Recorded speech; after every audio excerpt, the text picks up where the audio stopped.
Bleacher Report has done it, nation. They have just dropped their top 10 worst NFL contracts leading up into the 2026 NFL season. And Maxx Crosby's on that list. Tonight we talk about it. Pull up, have a seat. Another edition of Silver and Black Lounge. Which team, by colors alone, is identifiable around the world? The autumn wind is a Raider. Which team, by slogan, commitment to excellence? Pillaging just for fun. Just win, baby. He'll knock you round. All those things Then upside down are the Raiders. and laugh when he's conquered and won. When you have great coaches, then after you have great coaches, you get great players. You have a great organization, and you tell them one thing: just win.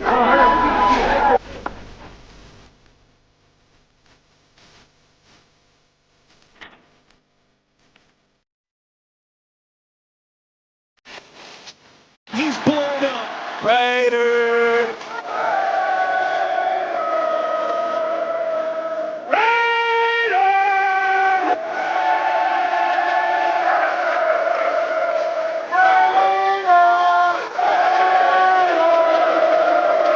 Just win, baby.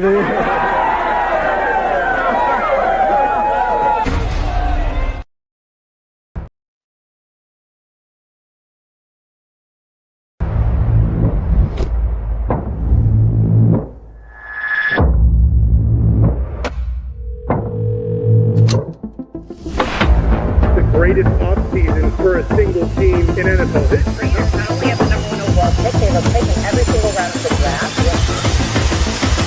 Welcome to the dark side, my friend. Let's go, baby. Raiders select Ashton Jenkins. Bowers made the catch. Running. Reached the 5. Touchdown.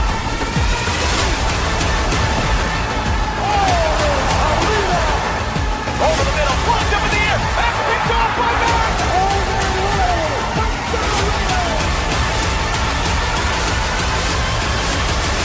The greatness of the Raiders is in its future. Yo, what's going on, Raider Nation? Welcome to another edition of the Just Win Baby podcast, brought to you directly by the Silver and Black Lounge. Man, I'm your host, RaiderBen. Y'all see the homie right there, man. You know what time it is, the boy Black, man. What's going on with you, man? Another week, man, in paradise. I'm feeling good tonight, bro. We got quite a few things on the docket to talk about, bro. With the NFL Bleacher Report just dropped its 10 worst contracts leading into the season. Like I said at the beginning, Maxx Crosby's on there. We don't get into that, man. We want you guys to let us know, though, in the chat, is Maxx Crosby overpaid? The poll is up. Get your votes in. We also want to know where you guys watching the stream at, man. We always want to know where our viewers are tapped in, bro. As always, man, we love you guys. Hit the like button on all the streams. Subscribe. World's most dangerous chat is in full effect, man. But outside of football, before we get into it, how was your week, Black? How you feeling, gang? Oh, man, I'm just trying to get to it, man. During this dead season, you know, it's slow right now. But I feel like if I could grind through this part, then when it gets easier, then, you know what it is at that point. No, it's definitely the dog days of football content. Usually the time between the draft and training camp, that's like the driest part. You feel me? So like after you get a couple of OTA sessions in, which ain't really talked about too much, but outside of that, bro, it's pretty much cut and dry outside of that. So, but you know, like you said, man, if you can dog it out during this stuff, bro, once football season comes, bro, it's content galore. You know what I'm saying? So I don't want nobody to say we ain't earned our spot, because when it was hard, we was still in the fields. We in the fields when it's good. We in the fields when it's bad. We in the field, period. just in the field at all times. You know what I'm saying? I'm like G.I. Joe. You know what I'm saying? Like Nike, boy, we in the game. You feel me? Before we get into it, man, shout out to the chat. We got Bruce Willis. Hey, Bruce Willis, you in Burbank, bro? You get right up my area, bro. A couple hours away. What up, Prezi? What's up, bro? What up, Julian Patrick? Appreciate y'all, Junior. What would you say? Nah, just that be legit song. It takes 2 tanks from here to Burbank. So let me get the bank and gas. Y'all don't know nothing about that. Cheers to the chat, man, for coming through, bro. You guys, we do this show every single Friday night. Black mixes in some shows on his channel. Make sure you guys are checking him out too on the Business Decision Sports. He mixes up a lot of content throughout the week. I just really do a little bit of Madden, a couple Madden joints here and there, unless something pops up. But 9 times out of 10, bro, you're gonna see the Just Win Baby podcast every single Friday night right here. Brought to you once again by the Silver and Black Lounge. What up, Tokerin Bowl World? Sorry if I just butchered your name, but yeah, man. I was gonna try to burn some time until Nate pulls up, but what we can do until he pulls up, we can just look at all the players that are on this list outside of Maxx Crosby.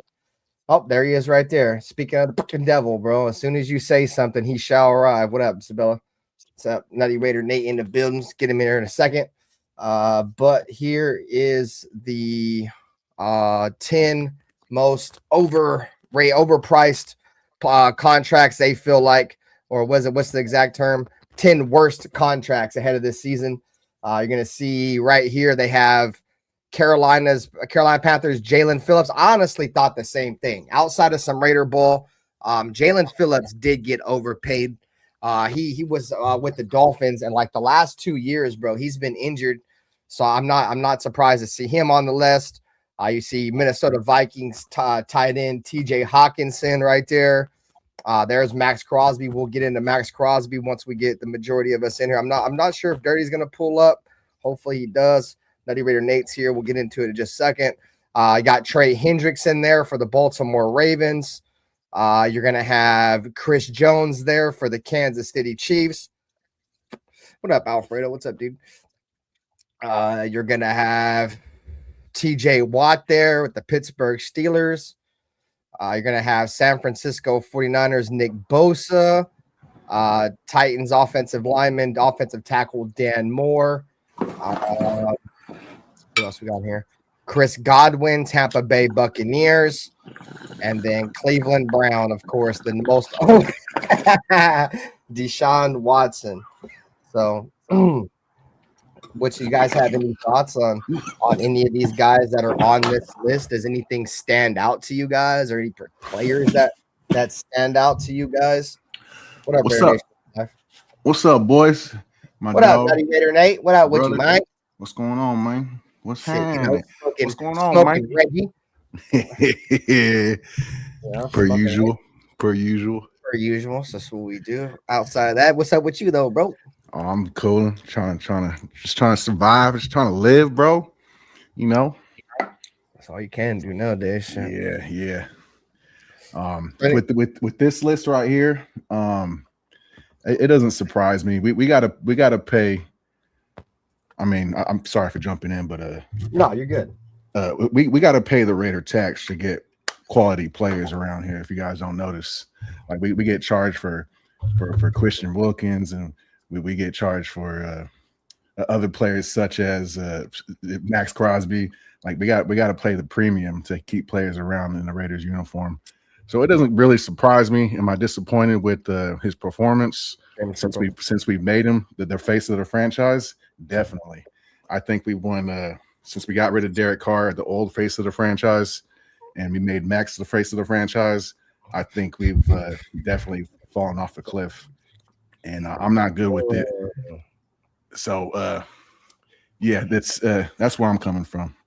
Is overall performance. I mean, I heard Black and Pizzle talking about it on their show, and I agree with a lot that they were saying. It's just, but we're paying the premium. We're paying the Raider tax to keep Max in the uniform, and we're hoping that he can provide at least the minimum of 10 sacks. But that's even like lowballing it, bro. Like I want like 15. 16. $35 million a year for 10 sacks is a sack a game, like the minimum. That's from me. That's my fandom.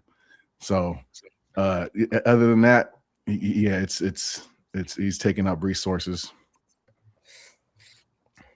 It's funny you mentioned he's ever since he's taken over of the face of the franchise, the Raiders haven't been as good And he's kind of, in my opinion, bro, I think it's complacency, bro. What up, Sal?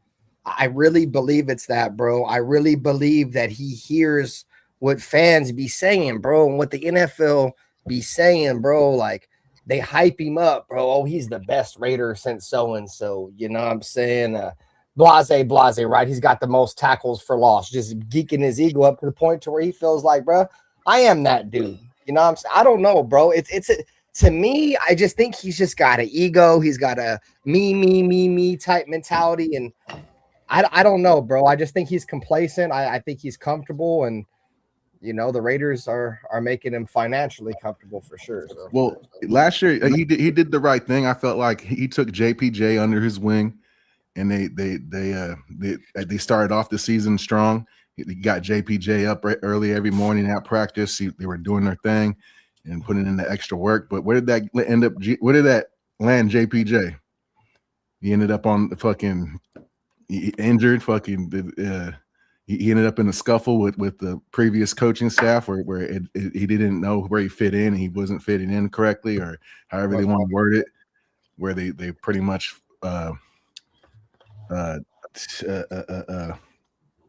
delayed his how would you say it? How would you word this? I'm trying to think.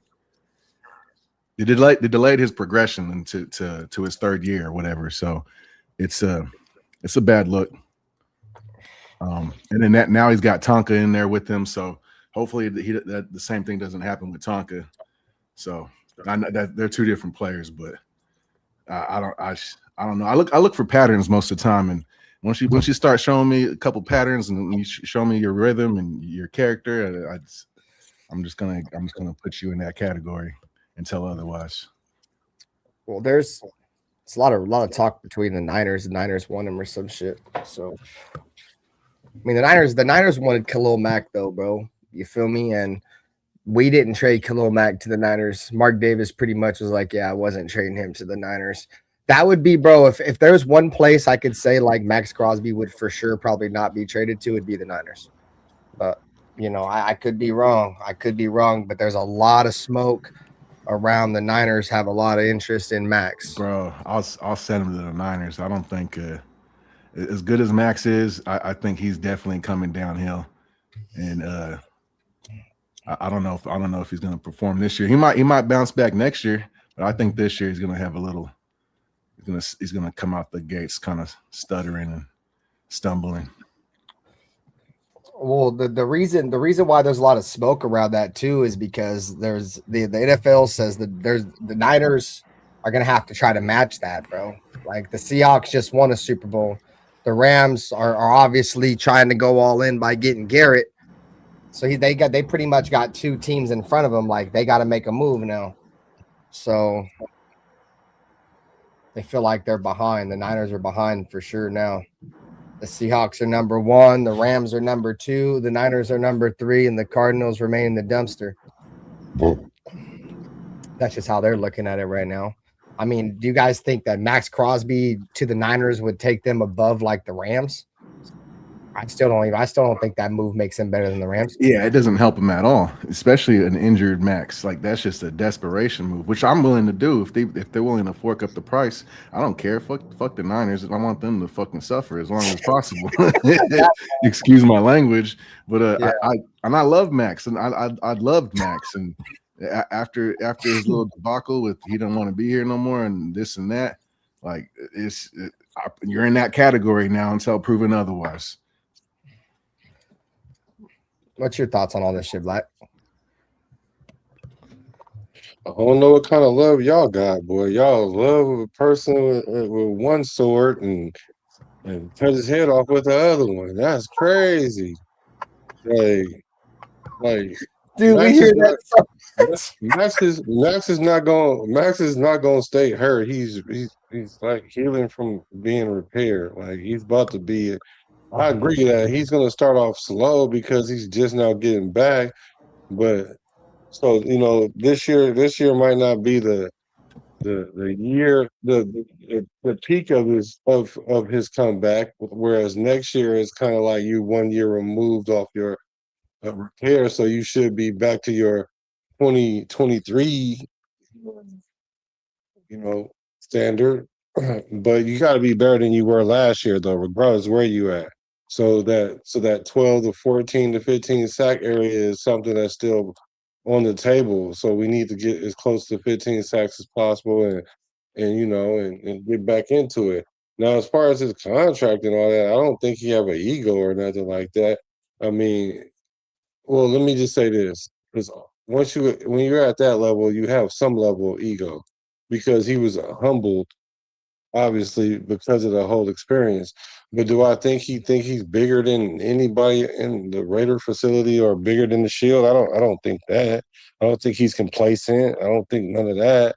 But I think his contract is right on par. I mean, that list got 10 people on it, and 5 of them are edge rushers. So obviously, the market is dictating that. So I'm not mad at him for getting paid.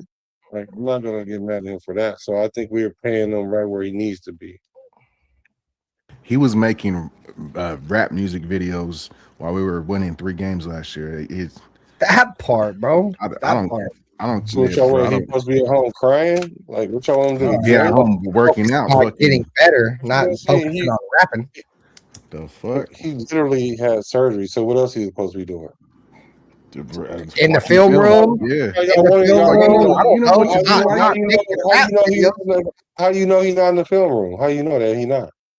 I mean, he seems to go so public about the rap. Let's talk about what you're doing right now in your off-season regimen. Like, he don't talk about what he's doing in his off-season regimen. Yes, he does. Y'all just saying stuff, bro.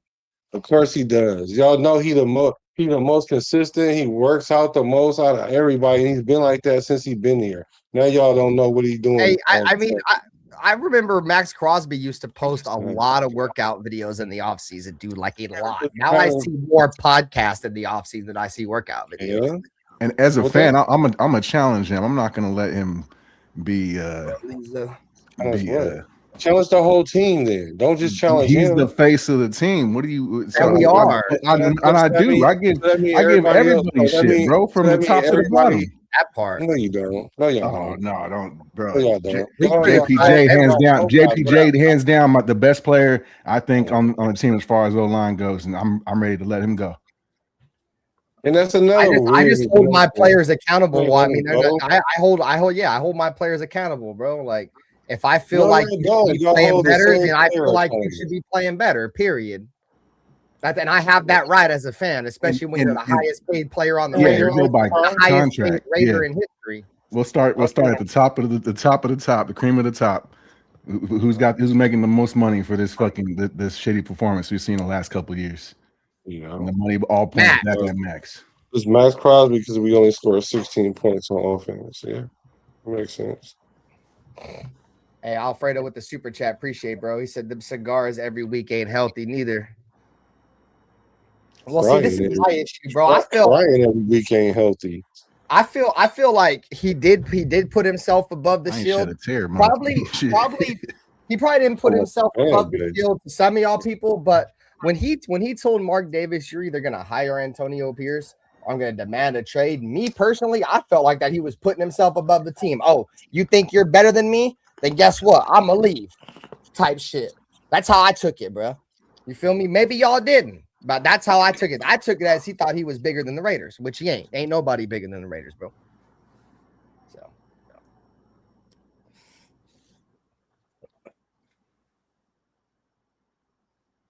So, anyways, awkward silence. How you guys feel in the chat, man? Do you guys think Maxx Crosby's overpaid? Let me go look at my poll. I'm gonna pull up. Let me go check it out real quick. See what the results of the poll are so far. 67% of the votes say that Maxx Crosby is overpaid. I mean, take that for what it's worth, but the chat even feels like he's overpaid. Alfredo said, I drink beer every week, but I also don't play in the NFL. See, my issue is like Nate was saying, right? Like, dude was making rap videos and we only won 3 games. Dude's over here making podcasts, dude, laughing and shit, having a good old time with his friends. You know what I'm saying? And we're losing. Like, that's another issue. It ain't just the rap issue. It's just that the podcast, I feel like puts a real shame on his name in terms of towards some fans, not all fans. Some people like his podcast. But I look at like Micah Parsons, bro. Maxx Crosby, the Cowboys didn't want to deal with that podcast and shit no more, bro. That's a lot of the reasons why they dealt Micah Parsons, bro. You feel me? So I feel like a lot of that shit, a lot of those same traits are in Maxx that Micah has, bro. I feel like he's already thinking about life after football. Maybe he knows his knees. Maybe he knows his knees messed up. I don't know. I feel like all the stuff that he does is more for his brand than it is for winning games. Like it makes him look good. Don't make the Raiders look good. It makes him look good. It makes the Raiders kind of look stupid. It makes our fan base look bad. But, you know, it's just an opinion, which we all have. You feel me? So, what up, Rebel? What up, Beckett? What up, mate? Y'all ain't got no rebuttals. Nothing, y'all ain't got nothing to talk about. You know where I stand. Motherfuckers think I'm crying up here because I'd be fucking a passionate fan and not settling for no fucking bullshit. Don't take it personal. I said it's a fan base. Fan base. Well, see, that's the thing, though, bro. It apply. I'm just you also mumbling up under your breath up here, so I don't know what you're talking to. It's not talking. I've never spoke under my breath. I don't know where you even coming with that. I don't have to speak under my breath. I just clarified that I wasn't speaking directly to you. And I appreciate that. I appreciate that. The fan base crying about it. Rewind the episode, and you said something. It applies. Like if it applies, it applies. But I'm just saying in general, like crying about it every week is not gonna make the situation better. Like that's not healthy because the person said it's not healthy to smoke cigars every week, and I said it's not healthy to cry about it every week. I don't know how you took that personal to you when I piggyback off of I just finished my statement and you fucking you hopped in and cut me off and then you mumbled under your breath some other shit. What I said because you said I said it to you and I didn't. I didn't say that. I said somebody's up here thinking I'm crying because I'm passionate. No, it's somebody. I didn't drop any names. Yeah, I didn't drop it. I'm doing. It's only three of us up here, and everybody know I said it. You know what I mean? Yeah, all right. You know what I mean? I just look at it like this, bro. We gonna come on this bitch. We gonna come on this bitch, bro, and be passionate. Rather, some people might think it's crying, some people might not. You feel me? I really don't care. I ain't on this bitch to worry about what anybody thinks of my content. You don't like it, just don't watch it. You feel me? Now always been that way. Always will be that way. But I mean, this is content. It's content. Y'all, anybody that's been around my channel knows. We are some of the most critical people on Maxx Crosby. We were the same way towards Derek. And the reason why we are, it's because how much we want them dudes to play better. We wanted Carr. We knew Carr could play better. We want Maxx. We know Maxx can be better, bro. But we're not getting that. There's something there. There's some kind of block where we're not getting these dudes' true potential. They make the most money to ever don the silver and black, bro. And I expect more. I expect more, bro. Period. I like Dirty said, bro. I'm fucking greedy. I expect more, bro. You make way too much money. Like, hell no. Hell no. That's my fucking issue, bro. The dude's already, in my opinion, it looks like the dude's already thinking about life after football. He doesn't even really care. I won't say that. I won't say he doesn't really care about football, bro, because he probably does. That's how he butters his bread. But to me, the aura that I get for him, bro, the vibes, is that he's probably like, if the Raiders don't want me, then whatever. You feel me? Like he just got a whatever mindset now.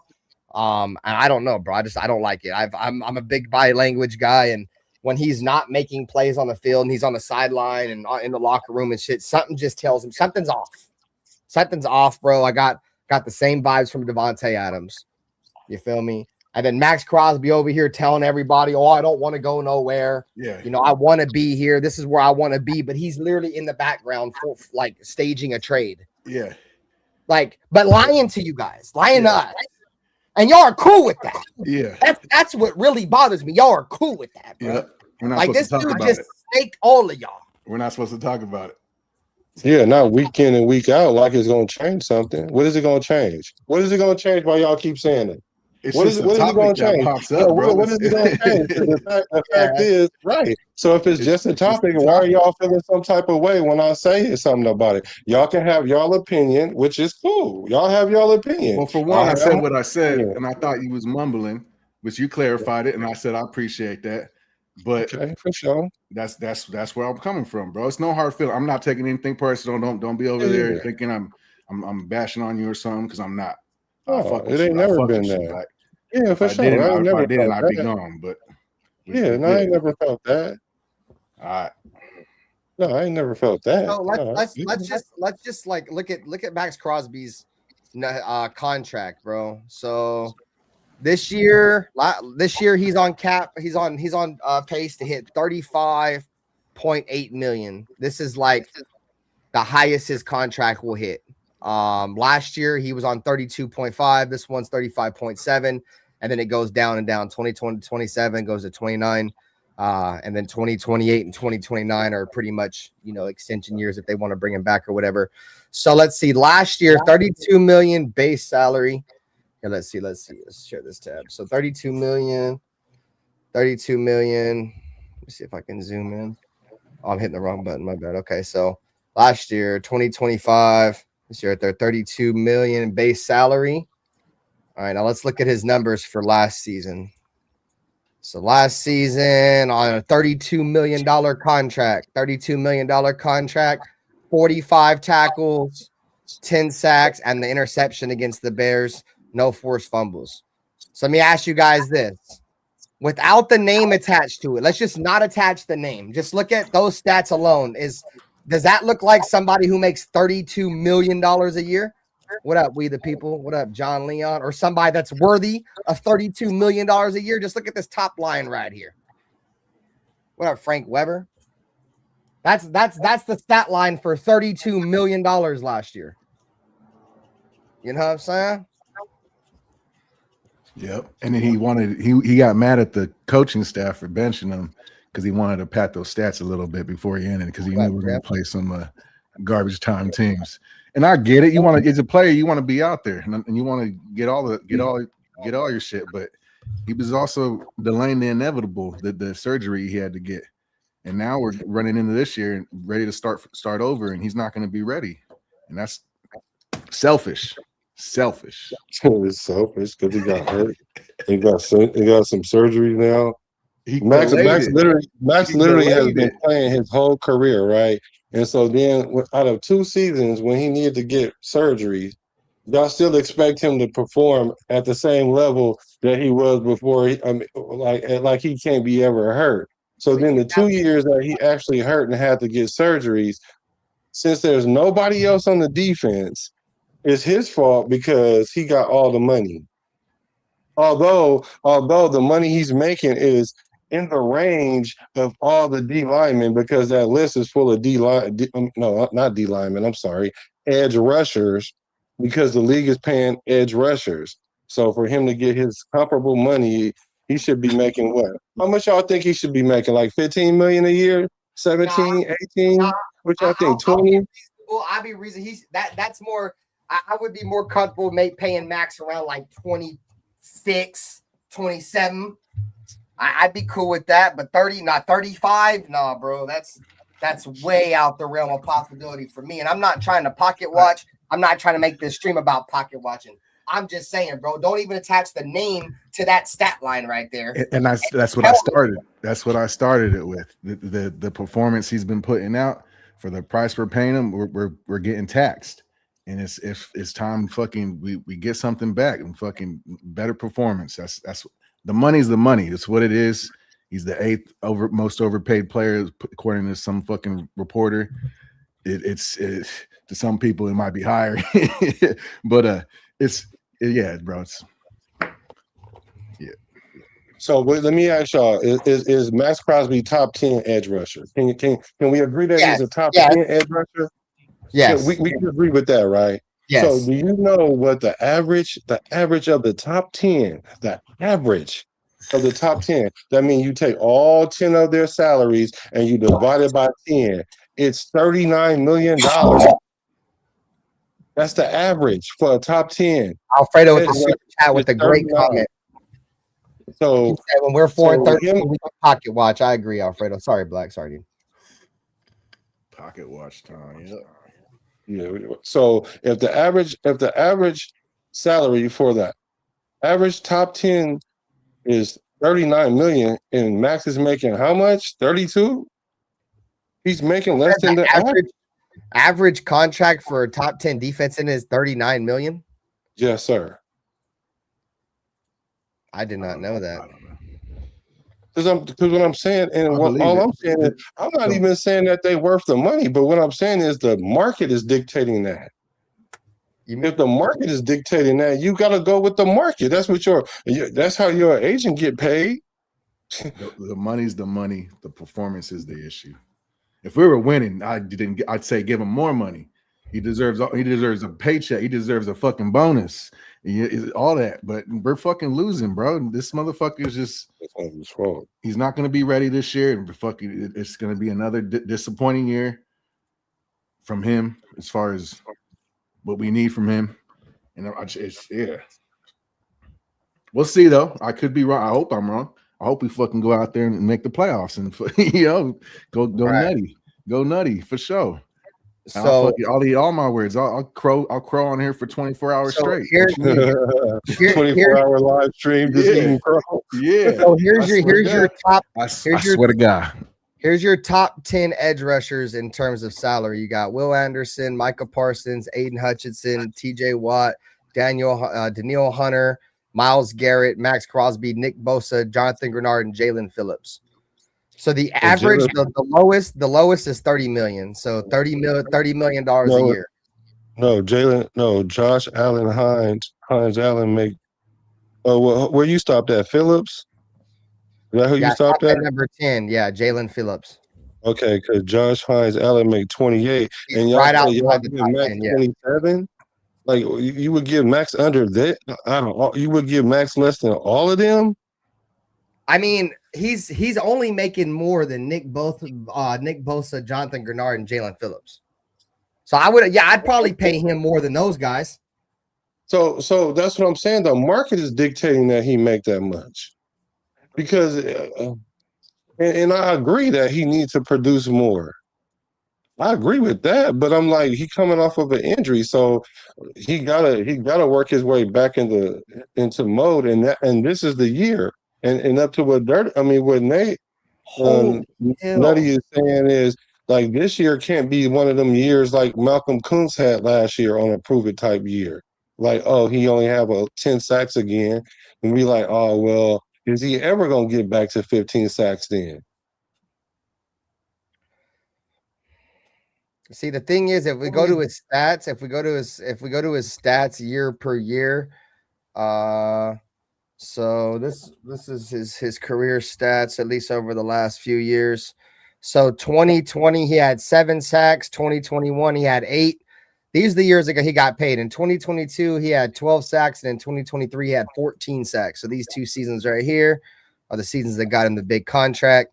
And then it's been a decline. I mean, you could say a jump back from 8 to 10 is a jump back, maybe, but from 14, and we've already regressed to 10 and 8 sacks the following 2 years, and at 35 million.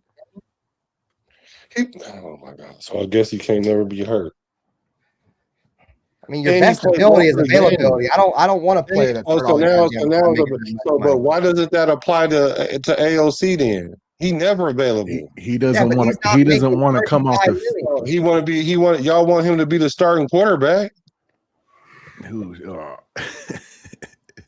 He doesn't come off the field. That's the problem with Max and AOC, bro. Nobody wants him to be the star. I'm all about the hype. I think the bigger the hype, the more the hype, the more we get back for the trade. I'm thinking bigger picture. I don't even care. Said he want to be the number 1 quarterback. He said that with his whole chest. I ain't never heard AOC talk that much ever. As he should. And there's potential there, bro. Because his rookie year, he was one of the best in his class. His rookie year, and he got the shit end of the stick. And nobody ever prepped him, and he's kind of just been getting the shit end of the stick since. And then guess what happened? Antonio Pierce needed the quarterback to give him a job. Jimmy Garoppolo stunk it up, so he's like, "Hey, Aiden, come get me a job." Aiden goes out there, wins them games, has Maxx Crosby and the boys smoking cigars in the locker room. Antonio Pierce gets the job, and guess what happens? They make Gardner Minshew the quarterback.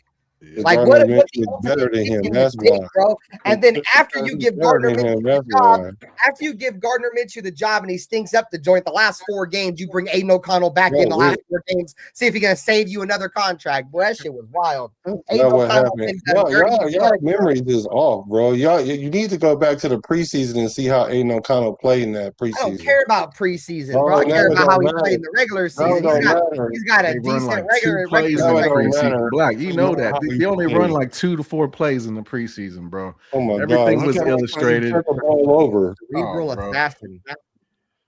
He's Put him not in the better than game. Gardner He's a Minshew. gamer. He's not better He's a than any gamer. starter. And I He's don't not like better than any AOC. starter. I don't like that he faked his little Raider contusion he had on his knee or whatever. I don't like that. I think he's a pussy for that. I just want William to let him go. But I'm not all the way out on him either. I think that he's I'm not serviceable. either. He's serviceable. He is. I agree. I totally agree with that. But to sit here and act like he haven't had a chance, that's a lie.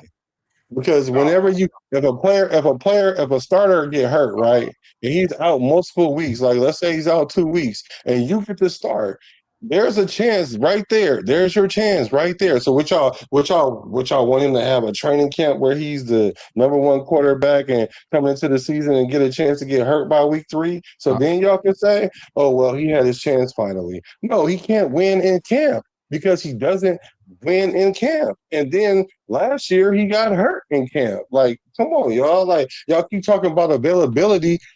AOC was hurt the year he came out of college. He was hurt in college, been hurt like 2 or 3 times in the NFL, and only been in the league like coming on 4 years. But somehow y'all can say that about Maxx, but y'all can't say that about AOC though. Like, that ain't kosher. As far as I know, like I said earlier, though, Aiden O'Connell makes pennies. He makes pennies. Oh, so now it's about the money now. It has always been about the money. It's the only reason I've been arguing the whole time is because he makes goddamn money. Stop saying he haven't had a chance, and he has had a chance. Goalposts. Yeah, talking about because of money. Okay. Bro, I hold, bro. When you're the highest paid Raider of all time, you're held to a different standard in Ben's book. Unfortunately, that's just the way it is. I've had to watch you milk my franchise for many years, and I've got little to zero results from you. And the stats are in the pudding. Personal stats and Raider record, bro, are in the pudding. On top of how much money you make, boy, we stink. We stink. Like what we say, bro. Why ain't no O'Connell ain't helped the offense score more than 16 points last year? Without you, so you might as well just get going and let us have this $35 million and spend it somewhere else. God damn it. So why Aiden O'Connell couldn't help the offense last year? Cole Miller was out. JPJ was out. We had what they got to do with him? Aiden O'Connell played one game, and guess what? He won that game. Everybody was cookies. He didn't have nobody, bro. Past the second, nobody. So don't even just like every chance he got, and he got put in the fire when the starter got hurt. Most likely, all of those teams are already falling apart. So he got the shit in the stick. Yeah, I can't. Poor you can't change AOC. my mind on that one. Poor AOC. Dude, Aiden O'Connell, what? He's almost like Derek Carr 2.0 in terms dudes already had to learn like 6 different offenses in 3 years. Oh. You know what I'm saying? Like it ain't been easy for the kid. It ain't been easy for the kid, but he's over there and he's toughed it out. I like him, bro, because he's a tough son of a bitch. You know what I'm saying? Like he gets injured a lot, right? Now y'all say he's tough. Son of a bitch. Yeah, I think he's a tough son of a bitch. Didn't you say he like Bambi that couldn't walk or something last year, but he tough? Like, see, I go with Jeff on this one, though. Jeff said this, and I agree. It wasn't like he asked for them to fucking put his leg in the air cast. They put his leg in the air cast. Oh, God. Because he was flying. Bro, my shit is broke. He puts a helicopter. The Raiders called the helicopter, goddammit. You know what I'm saying? They got him there lifted. He was fine. He was like, bro, I need this shit to Bruce. No, bro. I can't forgive him for that. They were trying to like take the season or something. They didn't want Aiden O'Connell to play no more, so they wanted him to play it off. They was trying to set it up like he was extra hurt when he's like, I'm not that hurt. Yeah, I got you. That makes sense. Hey, bro, shut up. And then they're like, Brian Hoyer. Pushing the doctors on. They're like, Brian Hoyer's going to start. They're like, no, Aiden O'Connell, it was a bruise. It was a bruise. You tell him it was a bruise. No more Brian Hoyer. He says, shut up. That shit didn't make no sense. Because I just don't know how a motherfucker get an air cast for a bruise. Right, Like, and then come back and fall on the other knee the same way. Like what? the next week, he didn't even, bro, dude got damn near airlifted out of the stadium and was back in 6 days. Goofy. That boy's like, There's Right, something Aiden. there though. There's I'm something sorry, there. Aiden. He's not completely was useless. like Nick Diaz, boy just gets knocked out 100 times, come right back the next week, 6 days, he ready to fight again. Like, we in this bitch. I'm sorry, Yeah. AOC, but I just don't like the. Yeah, we can't. If y'all coming for Max, I'm coming for AOC. So just know that. Let's see. But I don't think Max is completely useless though. That's No, I don't. I don't Yeah. either. I just think he's overpaid. How are you saying he's overpaid when he's obviously deserved to be in that top 10 list, bro? I mean, Yeah, he's according not to the even- NFL, he's not even in the top end of that top 10 all right, list. He so, at the all right, bottom. so let's look at guys that make less money than him that I would take over him right now. All right, I would take Josh Hines Allen right now over Maxx Crosby. I would take Brian Burns over Maxx Crosby. don't even know who I he would been take on. Nick Benito. I take Nick Benito over Maxx Crosby. I would probably no Trayvon Walker. He's kind of ass. He's been a bust. For the money, I would take Khalil Mack over Maxx Crosby. No, pick somebody on that list, bro. Don't start pulling all kind of other players. I'm just saying guys that make less money than him that I would take over him. That's what I said, and I just named them. DN's edge rushers make a certain amount of money, bro. Edge rushers make a certain amount of money, and he fall right in line, right where he's supposed to, according to the league.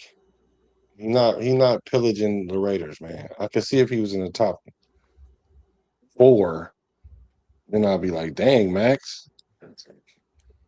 Look, Brian Burns making less money than Maxx Crosby had 16 and a half sacks. Good for him. Yeah, I know. Good for him. I wish he was a damn Raider. Hey, Giants, you want Maxx Crosby for Brian Burns? What have they won? What have the Giants won? I mean, I hear you. But at least they're getting production out of dudes that they pay a lot of money to. Here we go. Now we move. They get production out of their top paid players. What do you mean? But they're not winning. Jonathan Greenyard. He used to play for the Texans. Jonathan Grenard, I believe so. Yeah. Oh yeah, I remember him. He was good, but he was like Malcolm Kuntz. He was just kind of. He's definitely overpaid. Yeah, Malcolm Kuntz is like our second highest paid player. Y'all should be on his helmet. He definitely He's overpaid. spending money for the last 2 years. Yeah, I've been giving Ben shit for that for a while. He's been stealing money for the last 2 years, but y'all ain't said nothing to him. Yeah, I mean, you waving the injury excuse, bro. We can make the injury excuse for Malcolm Kuntz too. Then, I mean, at least he ain't making $35 million on the injury. He's back from an injury. At least he ain't making $35 million on the injury excuse. He's only making $10 million on the injury excuse. Yeah, because he'll never be a $35 million player in his career ever. You may be right. You may be right. I am right. Time will tell. I am right.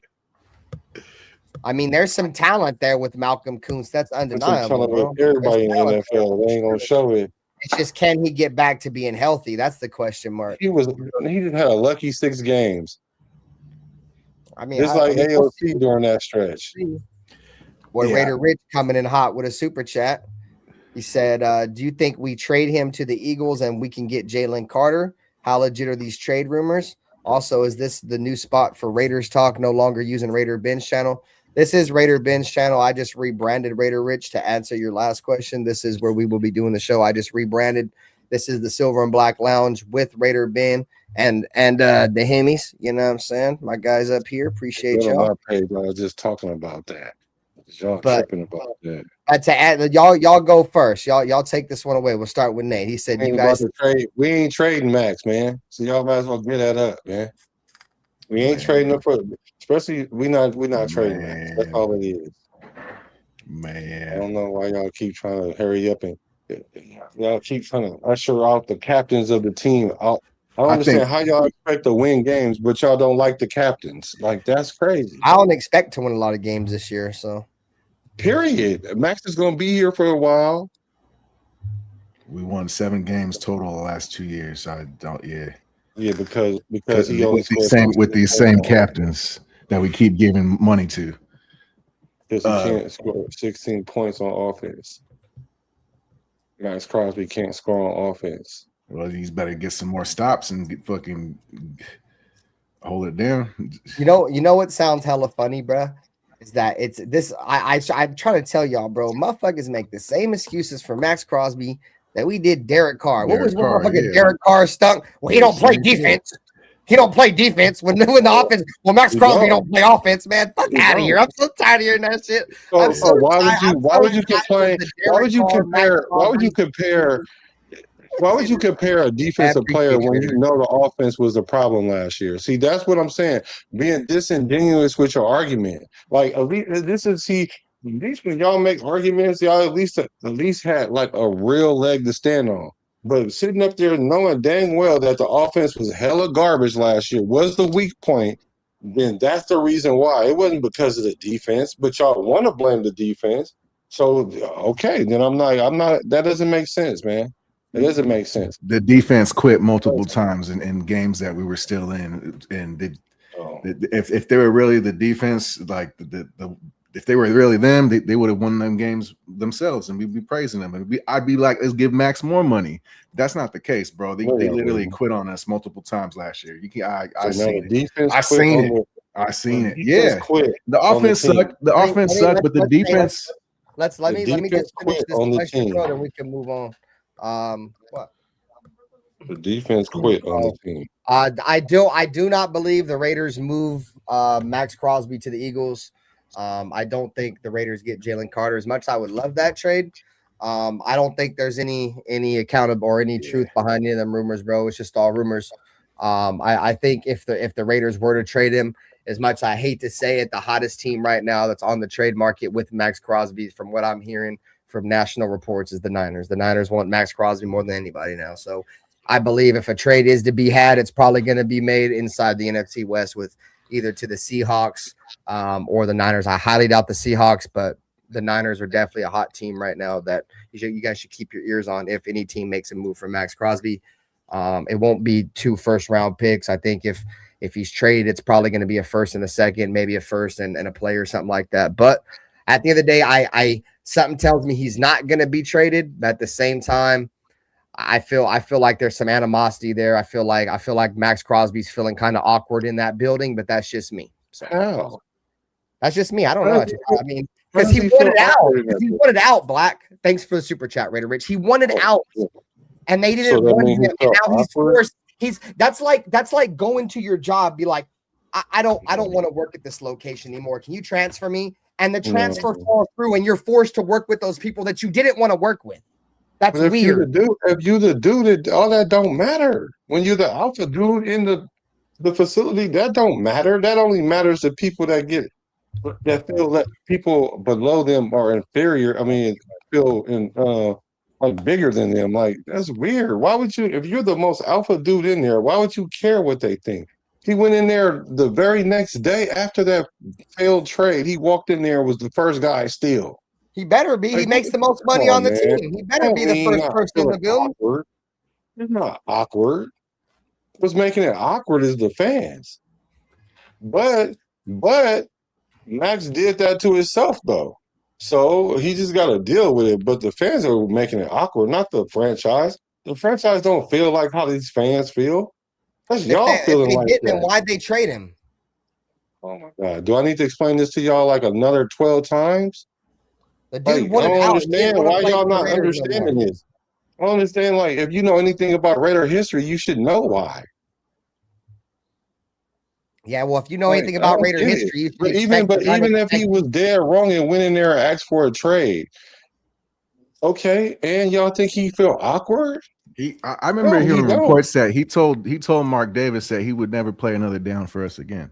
So now, since he said that, do you think that's true? Don't know. I don't know. How many times have your woman ever told you that she was gonna come back to you, but she did? Never.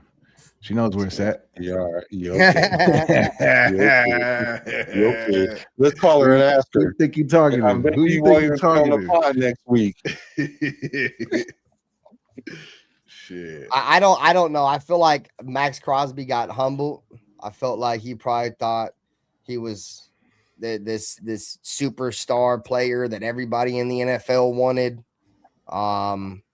And when the went to the Ravens and the Ravens were like, "Yeah, we don't want you," I think he got humbled. And I'll say this: I feel like if he's ever gonna have a career year, bro, it's gonna be this year. If he's gonna go on there and be like, "Oh, well, you didn't want me. I'm gonna show you. You feel me? What time it is?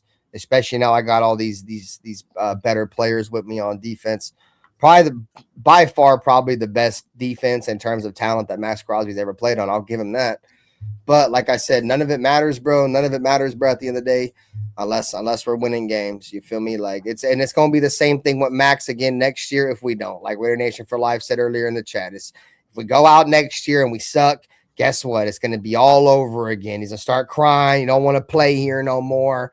At what time do we just get tired of it, bro? Like at some point, enough is enough, bro. And then guess what they'll do? They'll give him more money. They'll rain his tears with more money. Like that is crazy. What are y'all talking about? That's y'all doing that.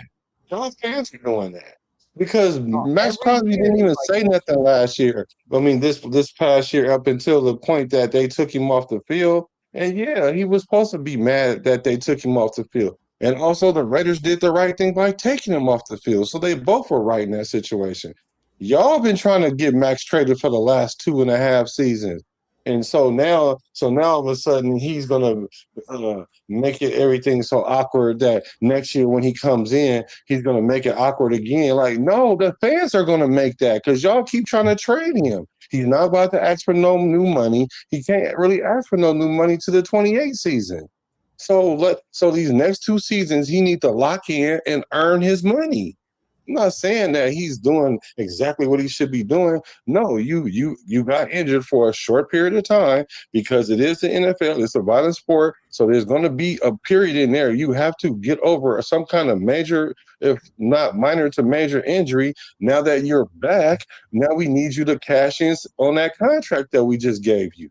That's all it is. But now everybody want to keep moving, Max, because of whatever personal feeling they have, thinking he gonna do this every year. And 2.5 years he gave us an ultimatum, and it was so that's where all this shit started, bro. Before that, I let him live. It was whatever. I thought he was an underdog. I thought it was a cool story. Then he gave us go ahead. I tell my wife that all the time, bro. When he did that, putting himself above the shield, how I took it, you're going to trade. You're either going to keep Antonio Pierce or I'm going to demand a trade. That's when I lost a ton of respect for Max. I loved everything Max was about, bro, until that moment, bro. Once he did that, he just showed me his loyalty, bro. He wasn't loyal to the fucking Raiders at all, dog.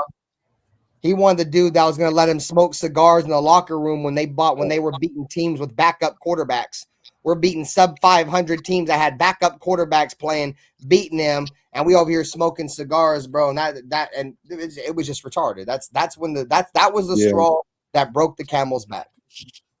That was it. Yeah. That was it. I love how competent the Raider franchise has been through all these years, and poor Maxx Crosby just took advantage of the Raiders. Because the Raiders has been so good to Max and Josh Jacobs and Derek Carr and Khalil Mack and Michael Crabtree and Tim Brown and Marcus Allen. I mean, like, come on, man, y'all. This is a performance-based business, gang, and I don't see the numbers to justify the performance of paying him $35 million. Yeah, but you're not an accountant either. I'm not. I'm just a fan, and I feel like, bro, like you can see it. That the body language, bro. The body language tells people a lot, bro. I got a question. You saying he feel awkward in the lot on like I'm not saying he does. I'm just saying I think it'd be kind of awkward, bro, being the so-called face of a franchise, asking, or I wouldn't say demanding, but saying I don't want to play here no more. Can you send me out? Pretty much saying you don't want nothing to do with the franchise, right? Getting sent out, and then getting your ass sent back, bro, and forced to play at a place that you don't want to play at. Obviously, you wouldn't have asked for a way out. Saying That would make me feel awkward regardless of money. Because I'd still be asking out, hey, bro, I still don't want to play here. Hey, bro, I still don't want to play here type shit. Man, Maxx Crosby walked in there and was like, man, if y'all don't give me no help, get me up out of here. And then they didn't want to act like they didn't want to give him no help, so they got him up out of there, and they end up getting him back. So what's the issue? And Maxx Crosby was telling everybody that he didn't want to leave the Raiders when he did. So I understand how you get you shouldn't mix your feelings with your business. You can't mix business and feelings at the same time. You can't do it. Well, the only reason why there's feelings involved is because I'm just a fan, bro. I ain't got nothing but feelings and emotions tied into the Raiders, bro. That's it. Just a fan. You got a little more than that. You got a little more than that invested into the Raiders. Time. Yeah, I mean, I guess there's some I was about to say, yo, my time is important. So you don't. I don't. Like I said, I just at the end of the day, bro, as if he goes out and he has great numbers next year and the Raiders win games, none of us will talk. You know what I'm saying? It's just I don't know. The whole Flock Nation kind of rubs me sideways. You know what I'm saying? Especially him being a Raider. He a Raider though. But he don't know that like there's only one Raider Nation or there's only one nation. But I don't know, bro. It just rubs me. That rubs me the wrong way. I don't know, bro. I don't know. And then for it to be such a big deal, you feel me? The whole Raven shit, such a big deal, right? That the trade got denied, blah blah blah. The first time he was asked about, it's just water under the bridge. No, it's not just water under the bridge, dog. We want to know why and what happened. Why did you want out? Like, why are you here? Type shit. What up, Raider Paul? Well, now all of a sudden, Maxx Crosby wants to play for the Raiders. That's what you're telling me. Now all of a sudden he wants to be here now. And all of a sudden he don't want out. He's wanted out for like 2 or 3 years. Now he don't want out no more. Now he don't. Like, come on, bro. He still wants out, bro, for surely. I mean, he might be willing to settle this year because the Raiders made some moves in free agency. He might want to see how, you feel me, test the waters, dip his little toesies in there and see how it pans out this year. But if it don't go good this year, Maxx Crosby's going to want out next year. So, like, why even waste our time? I'm done wasting time, just like we wasted 9 years with Derek. At least shout out to Derek. Derek never won out. He got forced out by Josh McDaniels. But, bro, we're just kicking the can down the road, bro, with Maxx Crosby. Oh, this year he don't want out. Boom. Next year he does. Next year he don't. Next year he does. I'm over that shit, gang. I'm so done with that shit, bro. Ben looked like he got off the pipe. That's what's up, bro. I don't think I've ever been on the pipe besides the weed pipe. Yeah, I like Derek, bro, but I was on Derek, Maxx Crosby, probably the two players I've been the most critical of as a content creator, bro. I don't know if there's many other content creators out here on YouTube that's been as critical to those two players as I have been, or as we have been, Nate included. You know what I'm saying? Like, we've been extremely critical of those guys ever since the podcast started, and for good reason, like Derek Carr, the quarterback of the team, highest paid player, now Maxx Crosby, the highest paid player, captain of the team, whatever, you know what I'm saying? So it wasn't like we were acting like this over nobodies. We've never come on this joint and cried about nobodies. You feel me? It's always the big guys that make a lot of money that we come on this and we talk about. I'm going to take a urine real quick. Let me take a quick urine. I'll be right back. And Kubiak stand on the shield, man. You think he's bigger than the shield. That's how y'all sound. Was that what that picture was? You were stepping on the shield? It was. Yeah. It was. That shit don't bug me. It's whatever. It didn't bug me either. I'm just talking crazy. That's kind of like how we kept the shields off to begin the season with. Like, that shit that's kind of like, it's whatever. I feel like people made a big deal about that, and that wasn't that serious. No, it wasn't. You think so, but yeah. but it keep getting bigger and bigger. And the thing about it is, it's cool. It's like I understand. I agree. It's actually smooth. What y'all saying? Like I get it. I'm not saying that it's like y'all making it up. I'm not saying that. All I'm saying is this: before it gets all out of hand into this super blaze, I gotta keep throwing some water on it. That's all. That's it. Whether it's a cup of water, whether it be like a pail of water, whether it be a bottle of water, whatever kind of water I got. When I see the little smoke, I'm gonna throw some water on it until it catches all the way on fire. Because I don't think it's gonna catch all the way on fire. I don't think Maxx Crosby. I think the people are creating more of a fire than Max himself. That's what I think. People don't know what that conversation went like. People just want to assume he walked in there and kicked the door open like a movie and told them, "Hey, you trade me or else." Like, come on, that ain't even how that worked, man. Like Jay Glazer. Jay Glazer's a liar. Is that what you're saying? Jay Glazer's a liar. Yes. Well, definitely wasn't lying. He was telling the truth. He was up here. There was Raider content creators going for Jay Glazer's and Raider content creators. Them same content creators don't even like you and think you some kind of dude that you ain't. So why would I trust what they think? What are we talking about? So, like, a lot of these content creators be talking out of both sides of their mouth. They say one thing on one end and then say the same and the opposite in the same paragraph. Like, I'll be like, wait, do you not? Hold on. Okay, I guess. Yeah, these content creators, they just want clicks and likes and views. That's cool. But the actuality is they're going to line up and play the game. And how do we expect us to win games if we think we got all these underseated issues? And even if they are true, why are we exacerbating them to the level where it's all in the media? Like, we shouldn't be doing that. Like this quarterback controversy that we creating already. That's really not a controversy, but we're creating it.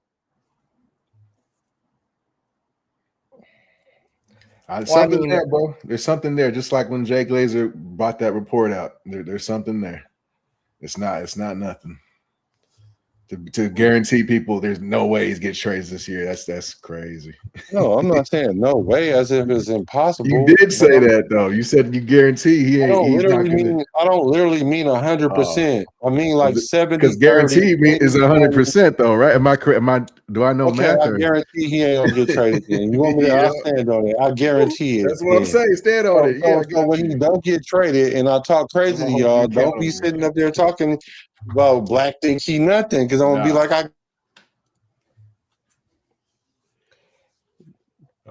we lost Blackie for real. I think. Got a phone call. Hey, cool Kev, you ain't never lied, bro. He said Ben will be doing this rant until Max leaves the team. We can definitely all agree on that. Yes, I will agree with you as well. No, until we start winning. I want to win with the dude, but if we're not gonna win, then fucking kick rocks, bro. I'm done. Yeah, back and forth. I mean, I just look at it like this, bro. At the end of the day, this is gonna sound crazy, bro, for anybody that's not a Raider fan. Listen, we are the Raiders, bro. Like, I wasn't alive for the history of the Raiders, bro, but we have a rich tradition of winning. We are the team of the decades. Like, our motto is just win, baby. One of our slogans is commitment to excellence, bro.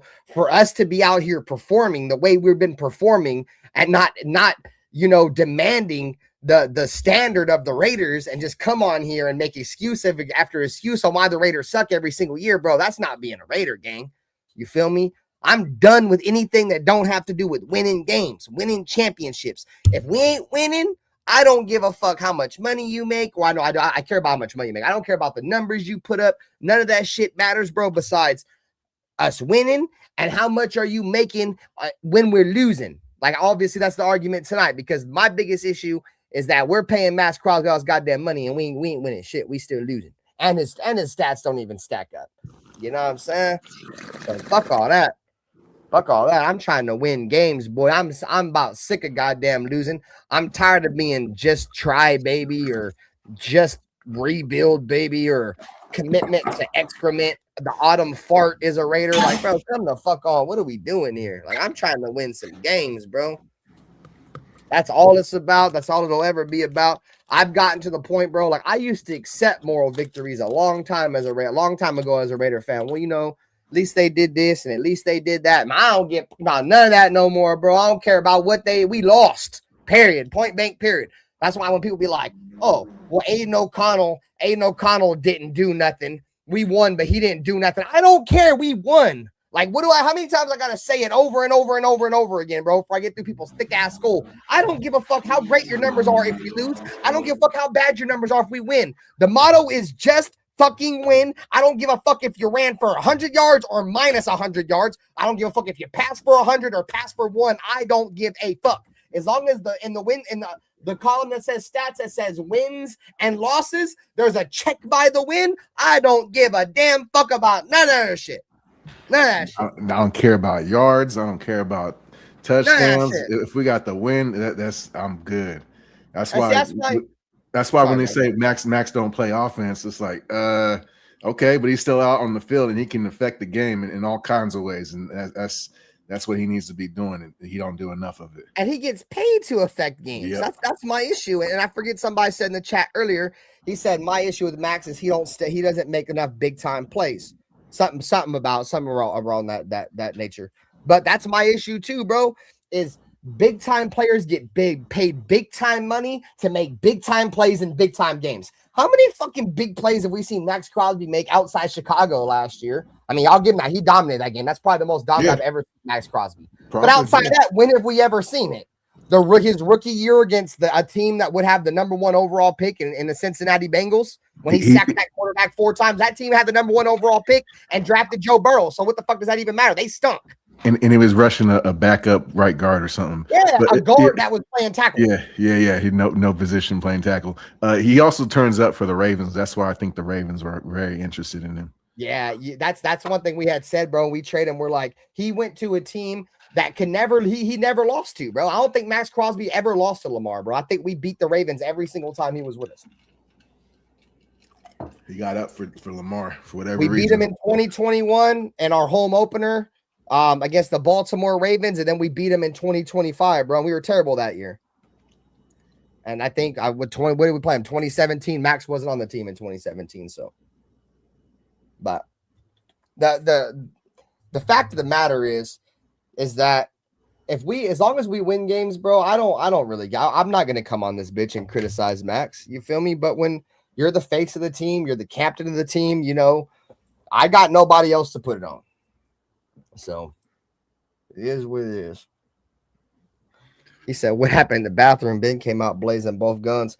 There's certain topics, bro, that get me fired up, and Maxx Crosby topics fire me up, and I can see both sides of the coin, bro. Like, I see people's argument, well, he gets tackles for loss, and he's one of the most dominant run defenders in the NFL. I get that, I understand that, but dominant run defenders and edge setters don't get paid $35 million. God damn it, you son of a bitch! You know what I'm saying? Motherfucker out of here. We're paying this motherfucker $35 million to make tackles for loss. Man, fuck that. Man, fuck all that, bro. I'm good. Where's old buddy at that used to play for the Raiders?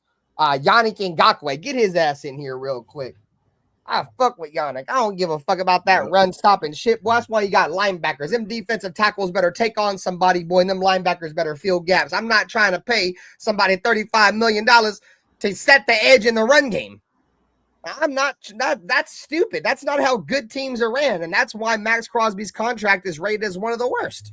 Let's see why he rated as one of the worst, because we never got into that. So let's scroll up and let's look at the what's the word, the context behind why he was rated number 8. So let's go back. Let's bring it back up. Here we are right here. It says the contract, 3 years, $106.5 million with $91.5 million fully guaranteed. The problem, after putting up a combined 27 sacks in 2022 and 2023, the 7-year veteran has failed to top 10 sacks in either of the last 2 seasons. He'll turn 29 this summer, and his continued decline is inevitable. The kicker, the Raiders are pretty much stuck paying him more than $65 million over the course of the next 2 years. They tried trading him this offseason for a reason. So there's the context. And I agree, bro. In 2023, we looked at the numbers earlier, bro. 2022 and 2023 is when he deserved to get paid, bro. But ever since then, bro, it's been a steady decline from Maxx Crosby. Yep. And the facts are the facts, dog. The numbers, men lie, women lie, numbers don't, goddammit. And we just looked at the numbers. You know what I'm saying? The injuries piling up. My boy John Leon with the $4.99 super said Black couldn't hear a word you were saying. His headset was a fashion statement. Why are you hating on the way the homie wears his headset, though? He just dropped $5 to say motherfucking Black's headset is a fashion statement. And shout out to John Leon though, bro. Appreciate you. So I mean I don't know. I just don't know how else to put the fact that we at the end of the day we just want to see production. You feel me? And the production's not there. Like Rebel Raider, shouts to Rebel Raider. He says he's never been worth quarterback money for an edge. He needs 15 to 20 sacks a year. That's what I won't say 20, but yeah, at least 12 to 13 sacks annually every single year to be worth that money. One a game. That's not asking too much. Is that 17? That's 17 sacks. That's fucking that's setting the bar low. You can touch 20 if you get that if you're like that. I don't know. I don't know if Maxx can. Bro. I honestly don't think Maxx has enough tools in his tool bag to get 15 sacks consistently year in and year out. That's the issue with Maxx, chat. He don't have very many tools in his tool bag. It's either rip and spin. That's all he does, bro. He's got no power. His tool bag is extremely limited. You can't be a fucking plumber if you ain't got the tools that you need, bro. He's got two moves and he's really good at them: the rip and swim move and the spin move, bro. Outside of that, once teams get their hands on Maxx Crosby, that's the reason why Maxx is good at what he does. He's fast. You can't get your hands on him, but as soon as the tackles get their hands on Maxx, it's over, bro. It's fucking over every single time. At that point, if the quarterback doesn't get rid of the ball, he might get a pressure because he'll get it back up off the ground and do a bunch of dumbass spin moves and throw his arms up and shit like inflatable air two mans and shit just to get pressures. But outside of that, bro, tool bag extremely limited for Maxx Crosby. That's the thing, bro. He makes $35 million a year and he's got two moves to get to the quarterback. That's it. He's got no power to speed, no speed to power. It's just all finesse. All of his moves are finesse. He'll jump to the inside to stop the run. You're not supposed to. You're like, that's one of the first things they teach you playing defensive end. Don't give up the end and don't jump inside. But he makes the plays most of the time, but sometimes they do catch him. So that's and then at the end of the day, what's our win-loss record? So that's back to that. And that's the only thing that matters. Well, I mean, Greg Townsend, bro, the all-time sack leader for the Raiders, selling his podcast, dude, he takes the easy way out, bro.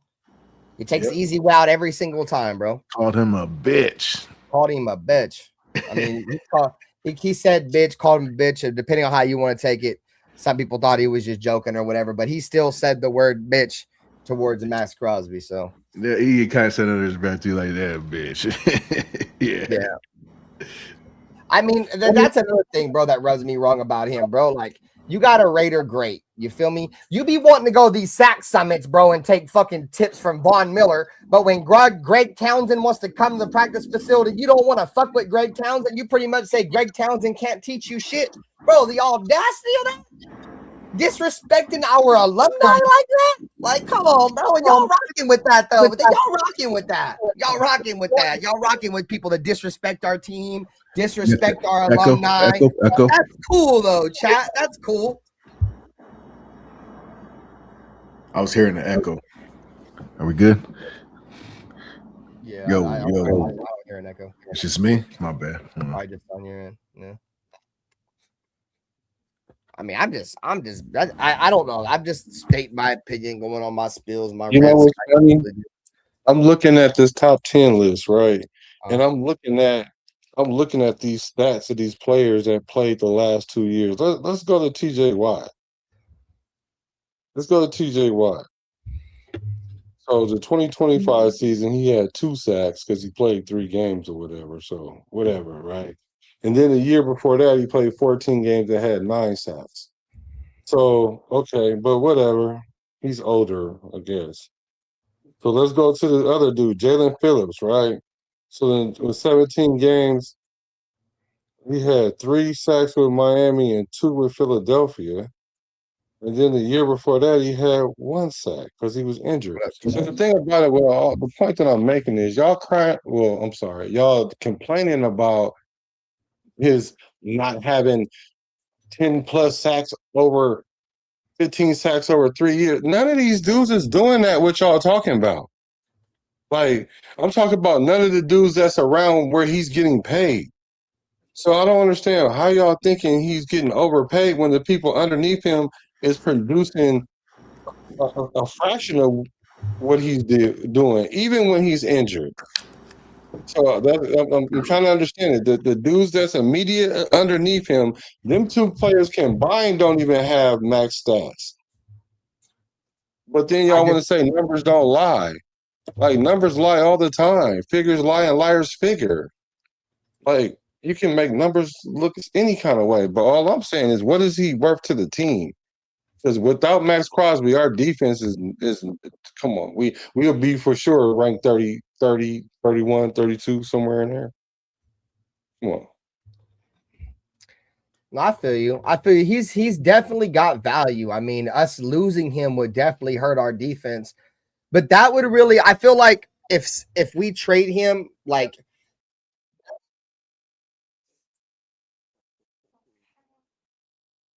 What happened?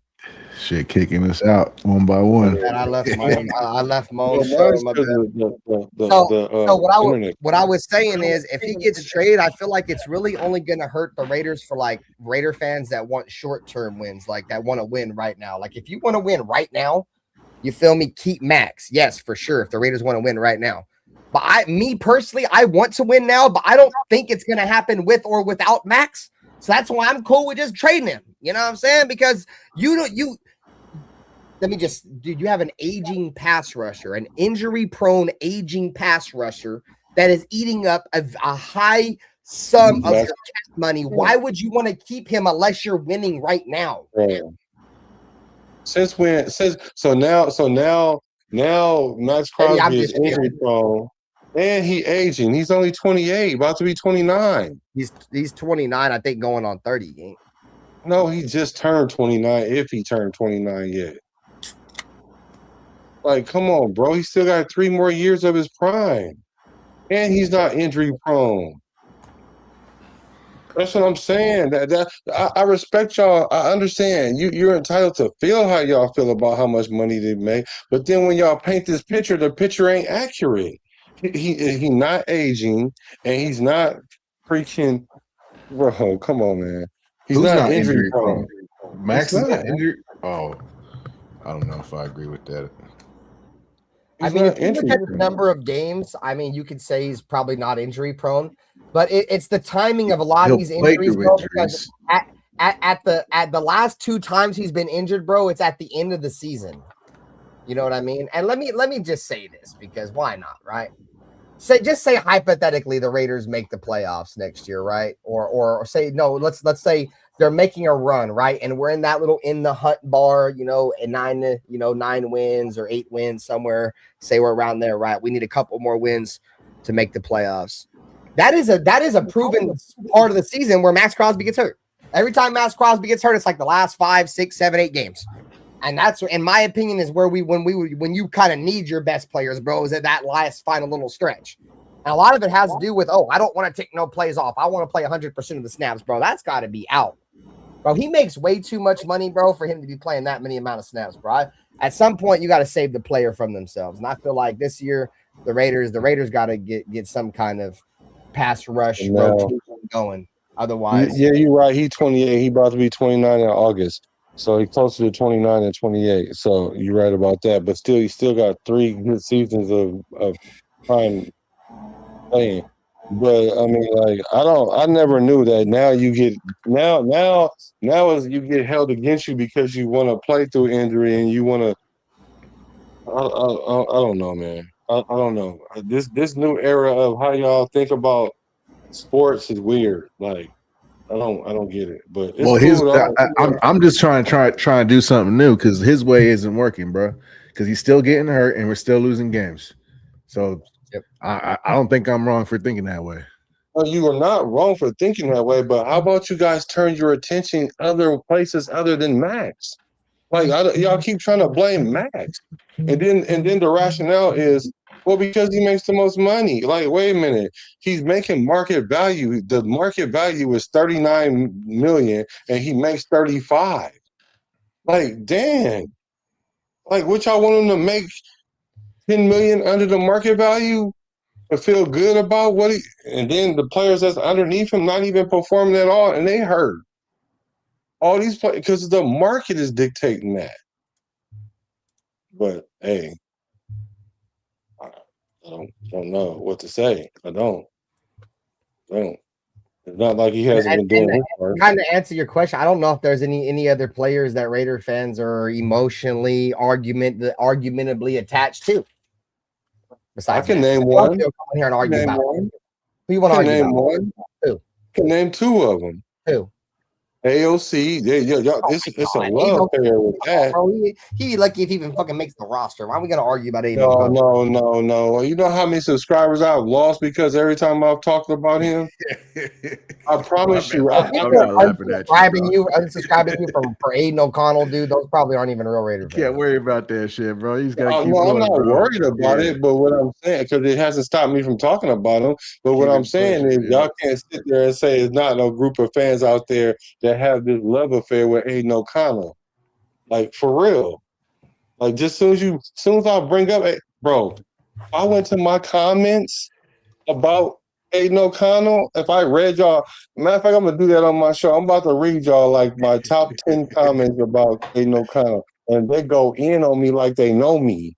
Yeah, like they hate me. Like, I won't watch the rest of the video. Like, okay, thank you for your view. I mean, like, I'm sorry, but I mean, I fuck with Aiden O'Connell, but I ain't gonna come on here and argue about the motherfucker up. I ain't got no arguments for him. I mean, I ain't gonna lie. I really do think that if he's gonna have a chance to start any year of his career, it's gonna be this year. I really believe that, and I believe that because not saying Fernando Mendoza doesn't or shouldn't start, but the Raiders have pretty much made it known they're not gonna start a rookie quarterback. They don't believe a rookie quarterback that can start. I honestly don't think Kirk Cousins is I don't know if he's got that much left at 38. And, you know, Aiden O'Connell, his best chance to start is beating out a 38-year-old veteran quarterback. So I hope he balls out in the preseason and we get a second round for him. Somebody ain't about to start I'll take a third. From what I've heard, bro, from like insiders with the Raiders, bro, that Kirk Cousins shit's pretty much a lock. Unless something drastic happens, Kirk Cousins, the starting is pretty much a lock. It's gonna happen. So. You know why? Because Kirk Cousins better. That's why. And there's some familiarity right there with Kirk Cousins. So it's not a conspiracy theory. It's a trust thing, really. It's that too, but why does he trust him? Because he knows the thing. He knows what he knows his shit. Yeah. Yeah. The Aiden O'Connell is not totally. That's my only argument. We could get something for him if we keep hyping him up and he plays good. Who do you think's more mobile? Who do you think's more mobile? Kirk Cousins at 38 or Aiden O'Connell? Kirk Cousins by far. What do you mean? Oh, I don't know. Not after Cousins' injury. You see him playing in Atlanta, he couldn't move for shit. I have. And he won like 4 or 5 games. He won 4 games, but he couldn't move. He had Bijan Robinson and Michael, what's his name, Pitts, fucking balling and out. Kyle Pitts. They had the receiver Drake London. Yeah. So now so wait a minute.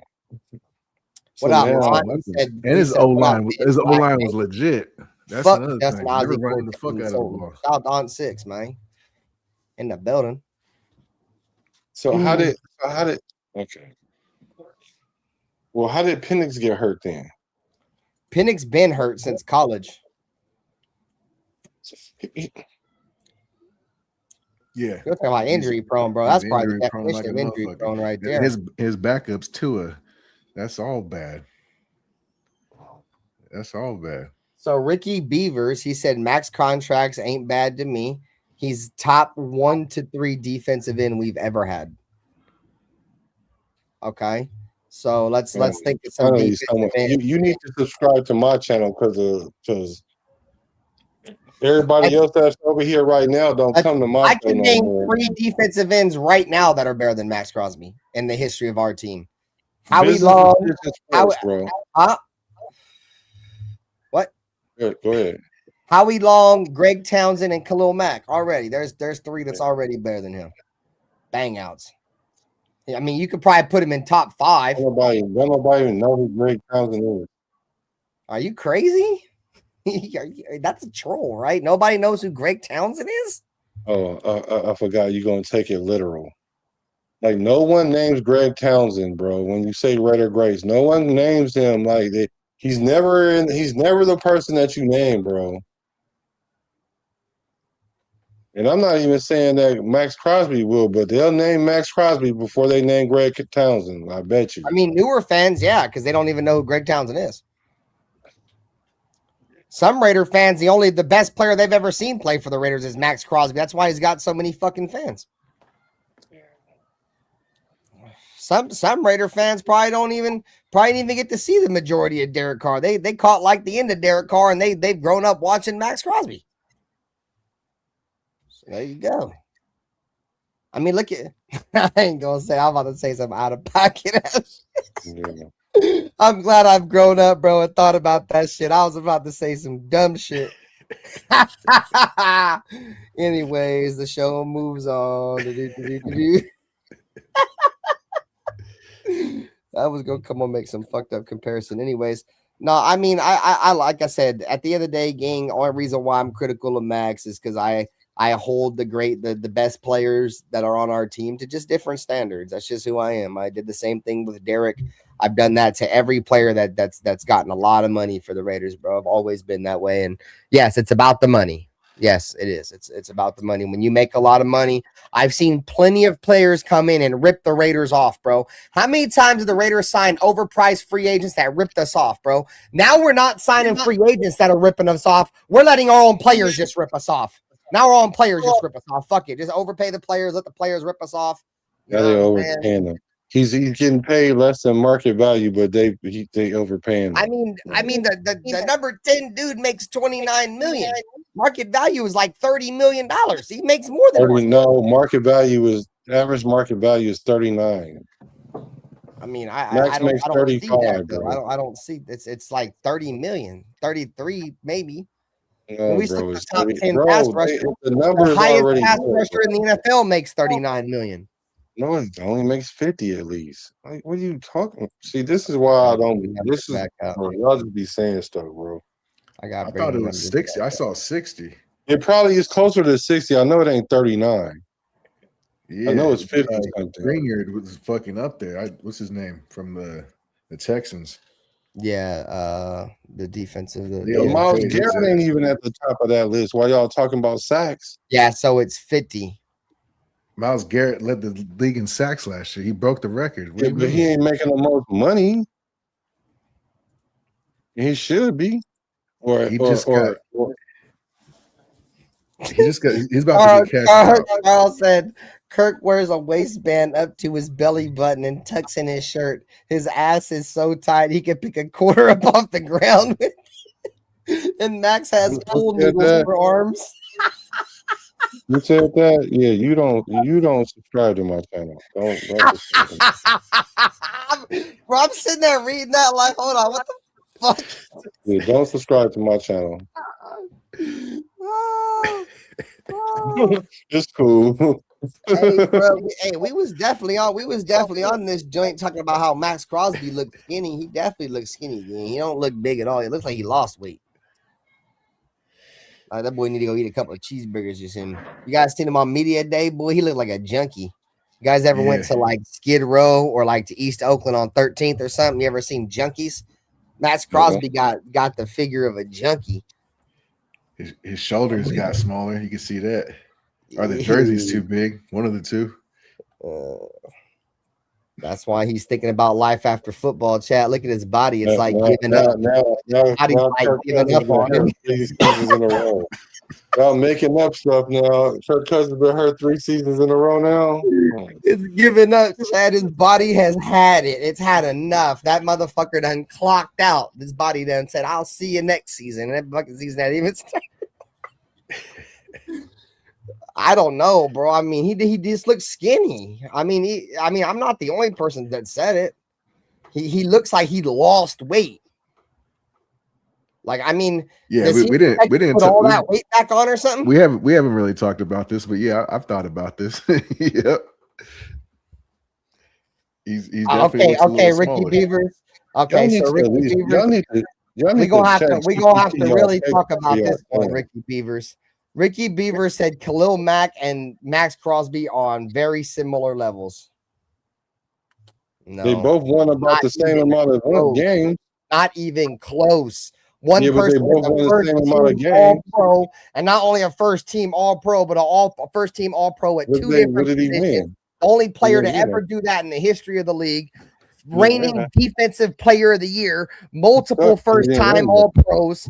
Like they're not even on this. Is that Beavers? Ricky Beavers, but you cannot make that comparison, bro, at all.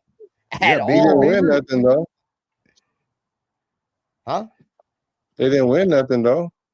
I mean, the Raiders ain't winning nothing either. So no, that's what I'm saying. So all them stats you just said don't mean nothing because they didn't win nothing. I mean, he's made the comparison, so I'm just breaking down the numbers. No, so they both comparable. They both comparable because they both ain't won nothing. Look at their stat lines, bro. Their stat lines are nowhere near comparable. So one is a lot better at being garbage than the other. Okay.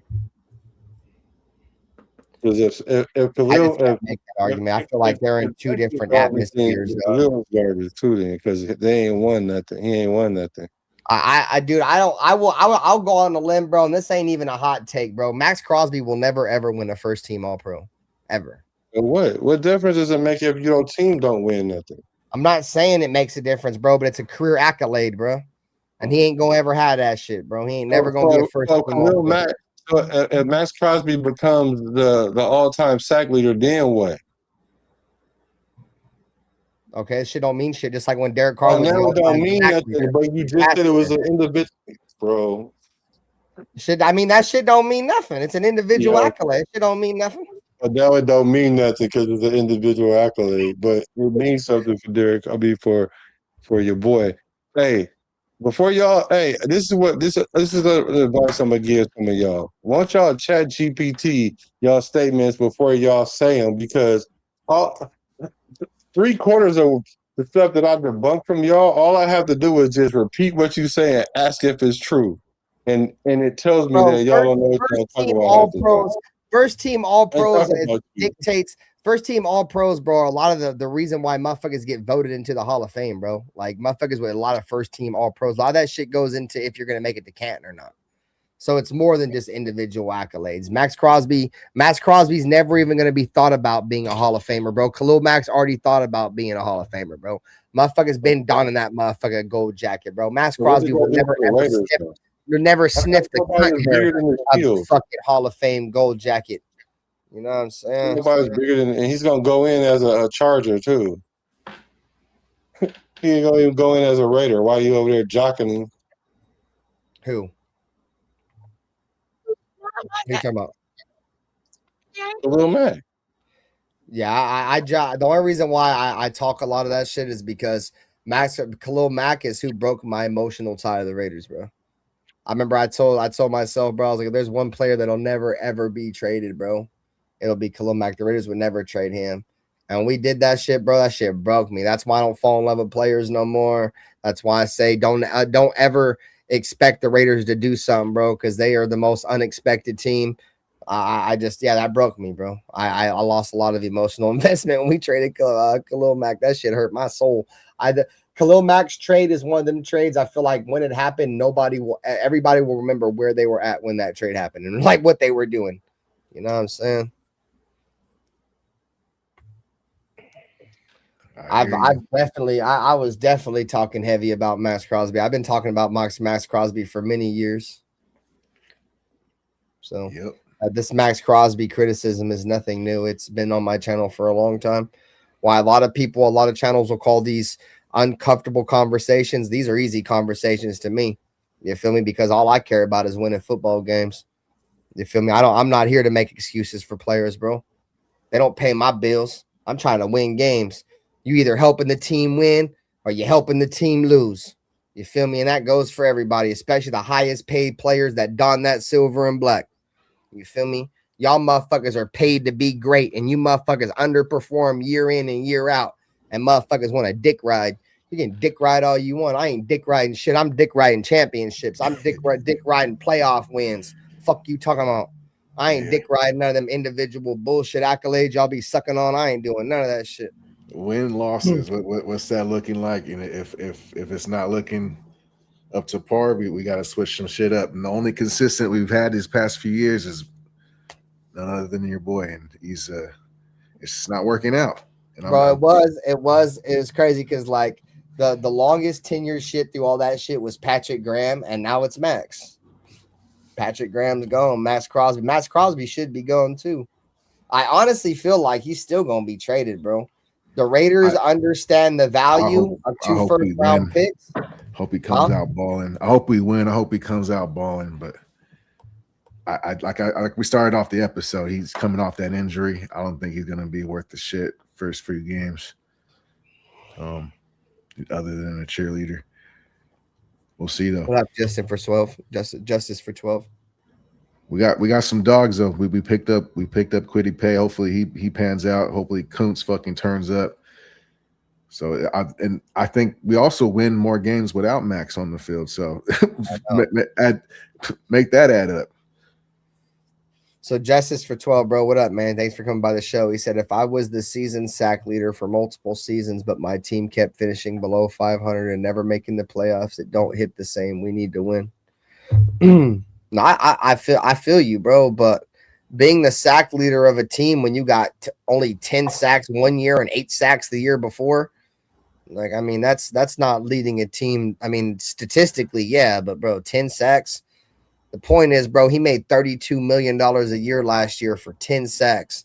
We looked at his numbers already, bro. Where's his numbers at? So this was his numbers right here, chat. For last year on a $32 million contract. Mind you, this came off a season that got the Raiders #1 overall picks. You got to take all these numbers plus the fact that we had the #1 overall pick and we were terrible. And he was making $32 million. This boy made $32 million last year on a team that won 4 games with 45 tackles and 10 sacks.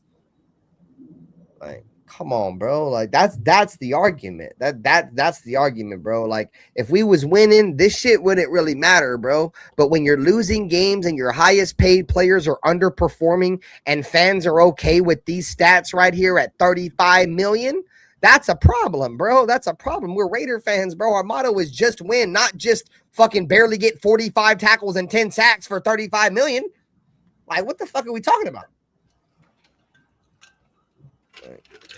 I know this shit is, for some of y'all, this shit might be uncomfortable to talk about, bro, but this is reality. Mm-hmm. And at the end of the day, like I said, we win games. I don't give a fuck if he goes back to 20 tackles and 7 sacks. I don't give a fuck. Yep. Because we're winning. We can settle with this right here. I'll be fine with that number right there on the bottom if the Raiders go to the playoffs next year. I'll be fine with that. Bonus. Yeah, he said, fuck it, give him a raise. Y'all want to talk about giving a contract? Y'all want to give a motherfucker contract after an injury and after a losing season? How about we give a motherfucker contract after the Raiders go go to the playoffs and he gets 7 sacks and a forced fumble in a playoff game or something? How about that? Retire that sounds fair to me. Yep. That sounds fair to me. That's the kind of shit I'm on. Not fucking keep fucking chasing your tail in circles and trying to make it work and trying to make him happy and firing and hiring coaches because he doesn't want to play or he quitting on the team on the team in general. Fucking the defense quit more than once last year, bro. I can't think of the specific games, but it was more than one game. I'm sure the chat can bring some up. But there was more than one game where the defense fucking just Aiden Eggers, they were disinterested, more interested in tackling. Look, chat. So look, bro, this is about regression with two pay raises. He got paid. I think we paid him after this year and the year after we gave him more money. So he went from having 12 sacks to 14. The Raiders gave him the chicken. You feel me? But look, bro, I said earlier, it's been regression. You can call this 10 sack. I think it was actually like 9.5. So he had an 8. So from 14 sacks, becoming the highest paid Raider to ever don the silver and black, surpassing Derek Carr after this season. He regressed 8 sacks, 9.5, 10-ish sacks. Like, bro, like it's getting worse. It's getting worse, bro. Like, it's not getting better. You want to see these numbers be trending upwards. When you buy stocks and you buy crypto, where the fuck you buy, you invest, you want the arrow to be going up. Well, guess what? This motherfucking arrow is going down. We invested in nothing. We are getting no motherfucking investment. We are getting no production out of our investment. And the numbers show themselves. The numbers are right there in front of you. Numbers right there in front of you. You feel me? And like I said, I love Maxx, and we wouldn't even be doing shows and being critical of Maxx if we didn't like Maxx Crosby. We do. We just expect more, bro. We need more. The Raiders need more.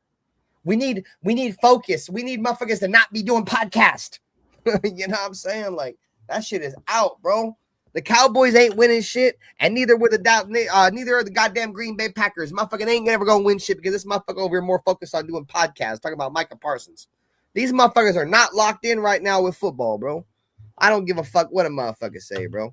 That motherfucker spending multiple hours a week producing a show that he could be spending getting better at his craft, bro. You think Jerry Rice would be out here doing a goddamn podcast? You think motherfucking Howie Long was out here doing a goddamn podcast? You think the Raider greats, you think the greats of the NFL, the best pass rushers of all time, was out here wasting their goddamn time doing a goddamn podcast? Fuck no, they weren't. That's why they're the best, bro. That's why Maxx Crosby ain't never going to be the best. He ain't never going to be a Hall of Famer, and he ain't never going to sniff a cut rag of ever being anything for the Raiders because his fucking focus is outside of football. Go fuck yourself, you son of a bitch. Fuck yourself. You don't like it, go fuck yourself. That's my opinion on it, goddammit. You know, yeah, motherfucker's focus is not on ball. This motherfucker's focus is elsewhere. I don't know what the fuck this motherfucker on. This motherfucker want to be a rapper. He wants to be a podcaster. This motherfucker wants to be everything but a Raider, goddammit. That motherfucker said, I got tattoos on me that don't mean nothing. I bet it is. And one of them is that Raider tattoo that don't mean fuck all nothing, goddammit. You son of a bitch. Go fuck yourself. I know what the fuck you on. These Raider fans might be wearing silver and black glasses and can't see through your shit, boy, but I see through your shit, you son of a bitch. Yeah. We see right through that shit, goddammit. We've been through this shit. We know what time it is. You ain't fooling us, motherfucker. We called this same shit with Devontae Adams and everybody else. All these Raider fans was dick riding the fuck out of Devontae Adams. Now Devontae Adams wants to play here. We're all like, bro, his body language says elsewise, bro. 2 weeks there, that motherfucker was up out of here while he was telling all you stupid motherfuckers respectfully that he never wanted to leave. Boy, y'all just be falling. If this motherfucker say something, and you just fall for it. Oh, yeah, he wants to be here. Yeah, forever. Yeah, brother. Yeah, fuck out of here, dog. Fuck out of here, bro. Don't believe everything you see on television, chat. What up, Raider Nation? Jason, what up, Willie Wayne? I'm just saying, boy, like, motherfuckers is crazy, bro. Motherfucker would just put a lie in your face, dude, and because motherfuckers is so blind to everything you say is faith, and they just take it. Oh, that's here. What's my solution? Trade him. Obviously, he said, "What's your solution? Trade Maxx Crosby." That's a goddamn solution. So we ain't got to deal with it no more.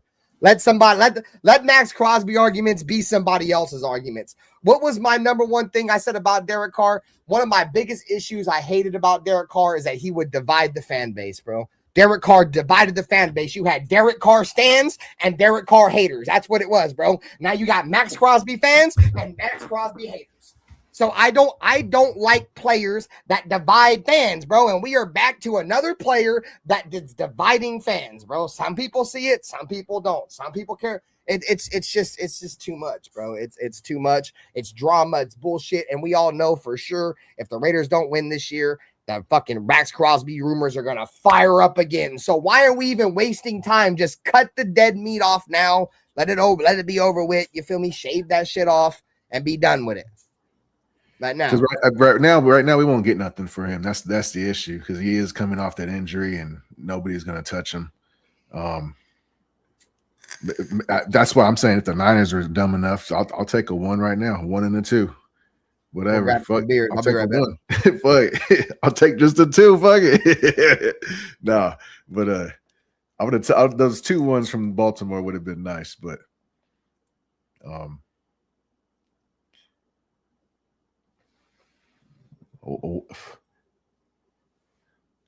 don't think right now it's in the cards. I think Hondo's full of shit. I know a lot of people fuck with Hondo, and he's part of our circle. I don't want to hurt our brand, but I think it's still America and it's free speech, motherfuckers over here. Fuck Hondo.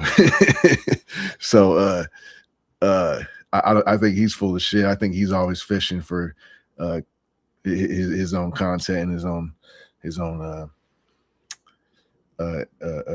benefits, as he should, but I don't believe nothing he says.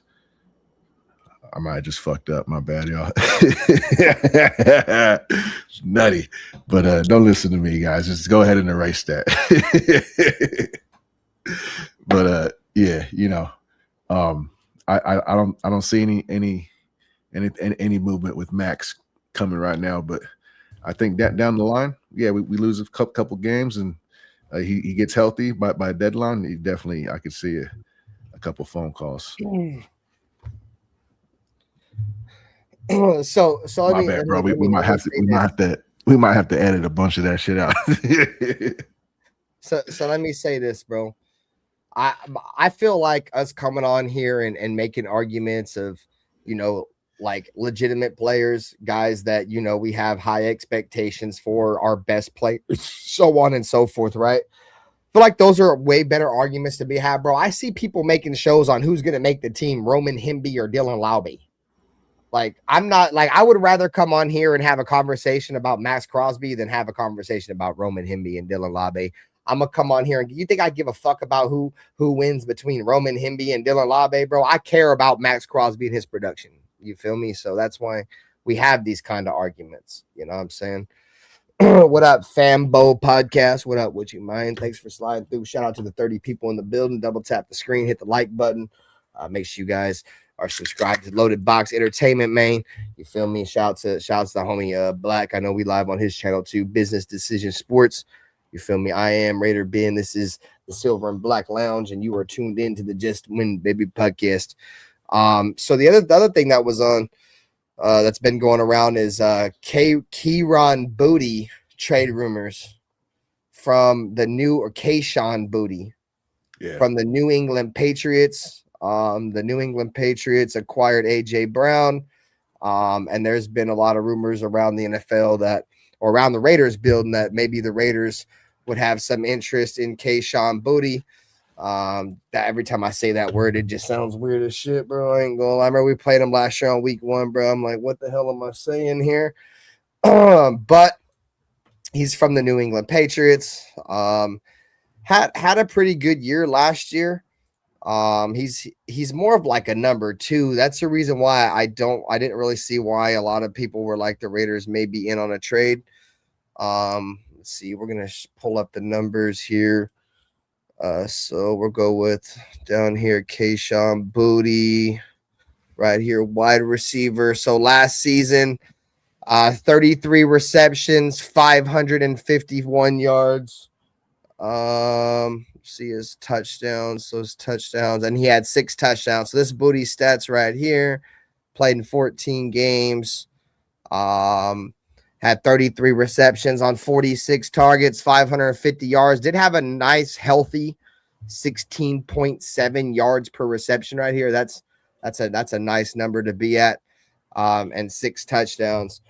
My issue is that I don't know if the Raiders need a number 2 receiver. And another thing what would be the trade? Do the Raiders, is it like a late round pick, like a 5th or something for this dude? 551 yards and 6 touchdowns doesn't really move the needle for me in terms of, the Raiders should go out and give him, the bag or not the bag, but give up a trade for him. I'll let you take it over, bro. But what's your thoughts on it? I'm gonna go look at Jalen Naylor's stats, bro, because Jalen Naylor's almost like the same kind of receiver, bro, and I think he probably had better numbers than that. I like Booty. He's a hold on, pause. But I like Booty. he's a decent player. He's a football player.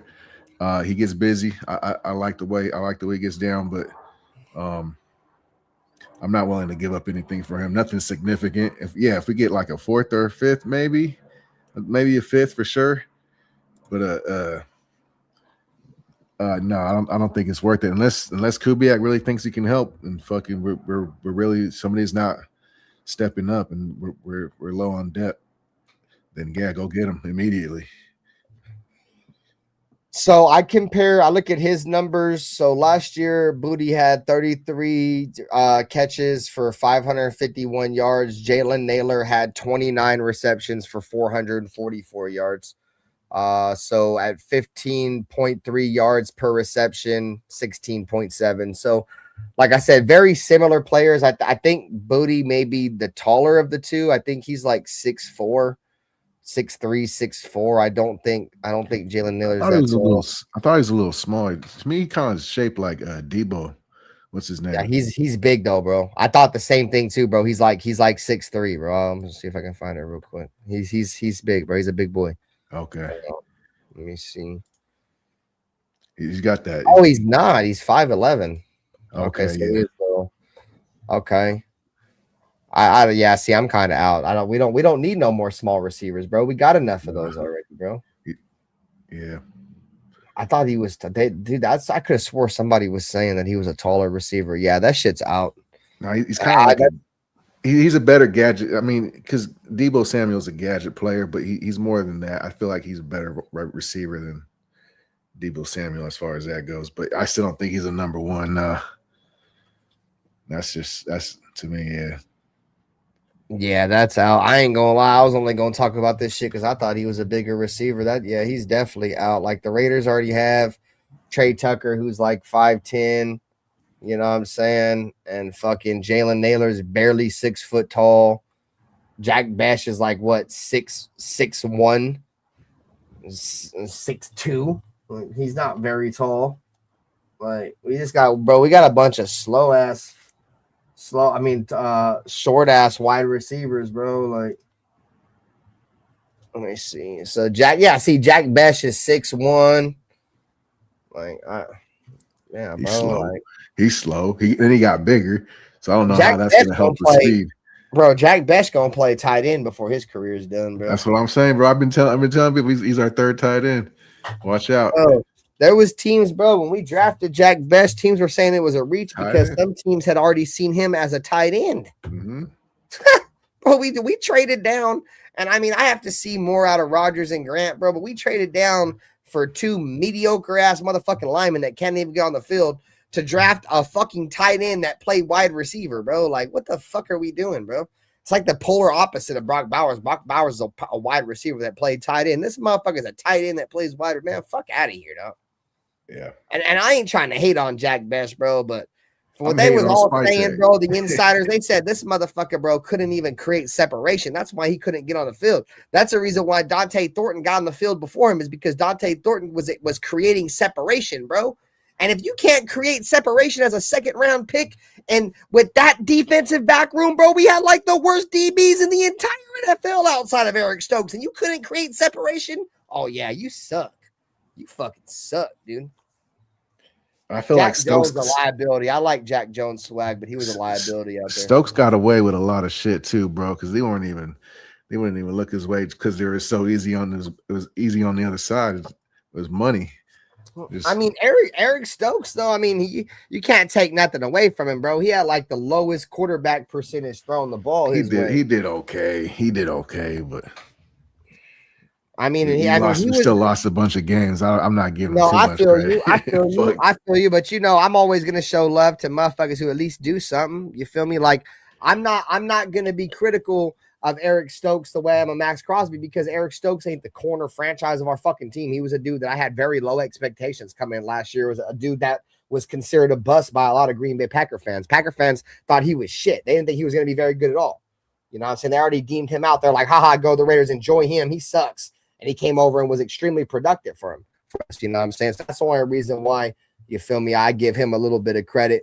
You feel me? And on top of the fact, like, Nnamdi Asomugha was the same way. Nnamdi Asomugha, motherfuckers never went that way. You can make that same argument, bro. Motherfuckers never threw at Nnamdi Asomugha because the other weak ass motherfucker. That doesn't take anything away from the corner, though. I mean, he's good enough to shut his man down. They got to go somewhere else. I feel like shit, that's probably most of playing the corner, dude, is just to make the quarterback afraid to throw that way, bro, because corner's hella hard to play, bro. You got to like guess what the receiver is doing before. That's why I said before, I think the two hardest positions to play when you play football is probably quarterback and corner, dude. Like, fuck, I wouldn't even play corner, dude. Like, I don't know. Like, you'd have to spend a lot of time in the film room or something, bro, to be good at corner, dude, because you have to study what that wide receiver does all week, bro, so you know exactly what he's going to do, because you got to guess. Playing corner, bro, is like guessing is like 99% of their game, dude. They just got to guess what the other motherfucker going to do based off, you know, what they seen in film and shit. You feel me? Like, and that's more than any other position. Like, I feel like quarterbacks is tough too, but I'd probably go out on a limb and say corner. That's probably the hardest fucking position for like a rookie player to come out and be really good at. I don't know. Maybe that's just me. Definitely. Because quarterbacks, the game's kind of catered to them. You know what I'm saying? Corners, it's the polar opposite. The game is catered against you. Yeah, you got to be at the top of your game. That's why most people will argue Deion Sanders might be the greatest of all time as far as football players go. Some will say Jerry Rice. Yeah, I mean, Deion Sanders was he was just a playmaker, bro. You feel me? Like, not only would he take the ball away, but he would do something with the ball. You feel me? Like, you have guys that get interceptions and you have guys that get interceptions and know what to do with it after they get the interception. You feel me? Like, it's two different ball games. Like, I think the best player that I ever seen in my entire life as a football fan in the NFL that was the best at getting the interception and doing something with it, by far was Ed Reed. I've never seen somebody that, bro. He gets the ball and it's like he's playing offense, dude. Like, he was just different, bro. So, but yeah, dude, there's guys. That's why Ed Reed was so special, bro. Like, once he gets the interception, it's like, okay, well, now it's offense for him. You feel me? He's on a punt return, and this dude's just the freakiest athlete on the field. So some guys are like that, bro. And Deion was one of those guys, bro. Like, once he gets that's why they played him on offense. You know what I'm saying? Like, once he gets his hand on the ball, dude, he know what to do with that motherfucker. You know what I'm saying? He know what to do with that motherfucker, dog. That's why they're rare breeds, as you don't see very many like him. Ed Reed and Deion. It's funny, we're making that same argument. Like, Ed Reed and Deion Sanders, probably the best, you know, defensive backs that knew what to do with it once they got their hands on that motherfucker. You know, that motherfucker was a house call. I remember when motherfucking Ed Reed caught that bitch in the back of the end zone, went 110 yards on that motherfucker, dog. I was like, holy fuck. Ed Reed was different, bro. And to think that defense had Ed Reed and Ray Lewis on that motherfucker, dog. We skipped on Ed Reed too. Who did we take instead of Ed Reed? Was that the Robert Gallery draft? I think I fucked one of them motherfuckers, dog. Motherfuckers. We got some nobody. I think it might have been worse than Robert Gallery. The chat might know. We it's probably that Fabian Washington draft. Oh, that's terrible. No way. I think it was that Fabian Washington draft. You know what's crazy, bro, is from what I heard, Ricky Beavers, is that there was some kind of infighting because the Raiders was gonna get Deion, bro, and something happened behind the scenes, and they blocked Deion to the Raiders. So we should have had Deion. I feel like Deion's like one of the few NFL legends that never played for the Raiders, bro. Like, we had like hella NFL legends, bro, play for the Raiders. He's like one of the few. Him and like fucking, I don't know, Calvin Johnson and Barry Sanders. Like, I feel like a lot of NFL legends at some point ran through the Raiders. You feel me? At some point, Paul's like not in that kind of way, but like you feel me, was on another team and came to the Raiders. Like fucking, I remember A-Bomb. If you guys don't know A-Bomb, man, he's a Niner fan. He come on this bitch and be like, you want to know the reason why Jerry Rice and Ronnie Lott and all these fools went to the Raiders?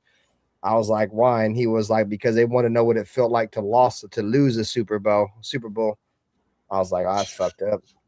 Those motherfuckers had never lost any Super Bowls anywhere else, bro. Came to the Raiders and lost that bitch. I was like, damn, that's kind of, you might have a point there. I mean, you know what's crazy, bro? The Raiders had a window right there, bro, for many years. Yeah, bro. The Raiders had a window right there, bro, from the Tony Saragusa hit on Rich Gannon to the Tuck rule, then to losing the Super Bowl, bro. The Raiders could have won like 2 Super Bowls at least if everything wouldn't have went against the Raiders, bro. Yeah. By design. That's what's crazy, dude. Shit's rigged, bro. Bro, the Raiders, and you know what's crazy is they all say, bro, like the Tuck rule is what ended the Raiders dynasty, like or what stopped the Raiders from becoming the dynasty, dog. Yeah. And where the Patriots took it over, bro, was the Tuck rule shit. Like the Raiders were about to be that team. Mm-hmm. I think at the time, to be honest with you, Ricky Beaver, I think at the time if Michael Vick came to the Raiders, we probably still would have sucked ass anyways, bro.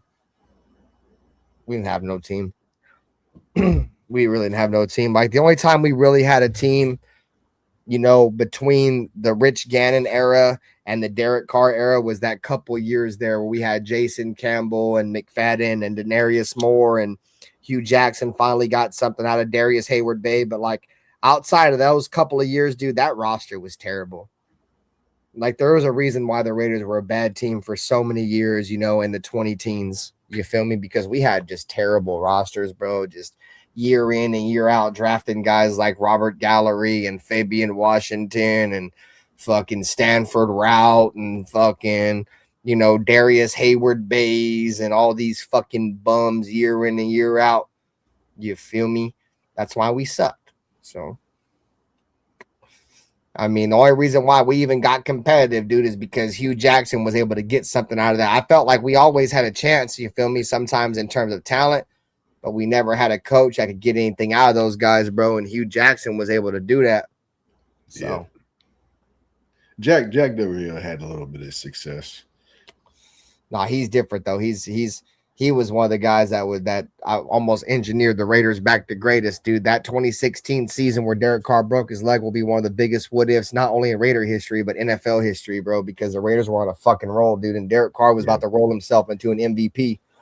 And McKenzie had a big part of it. And in my opinion, Mark Davis did McKenzie dirty. Oh, no, for sure. But I felt like we all knew the love that the Davis family had for John Gruden, bro. If Gruden said he was coming out of the booth, it didn't matter if the Raiders had just won a Super Bowl. Not the Davis family. Hold on. No. Not Mark. Al Davis couldn't stand fucking Gruden's. That's why he was gone.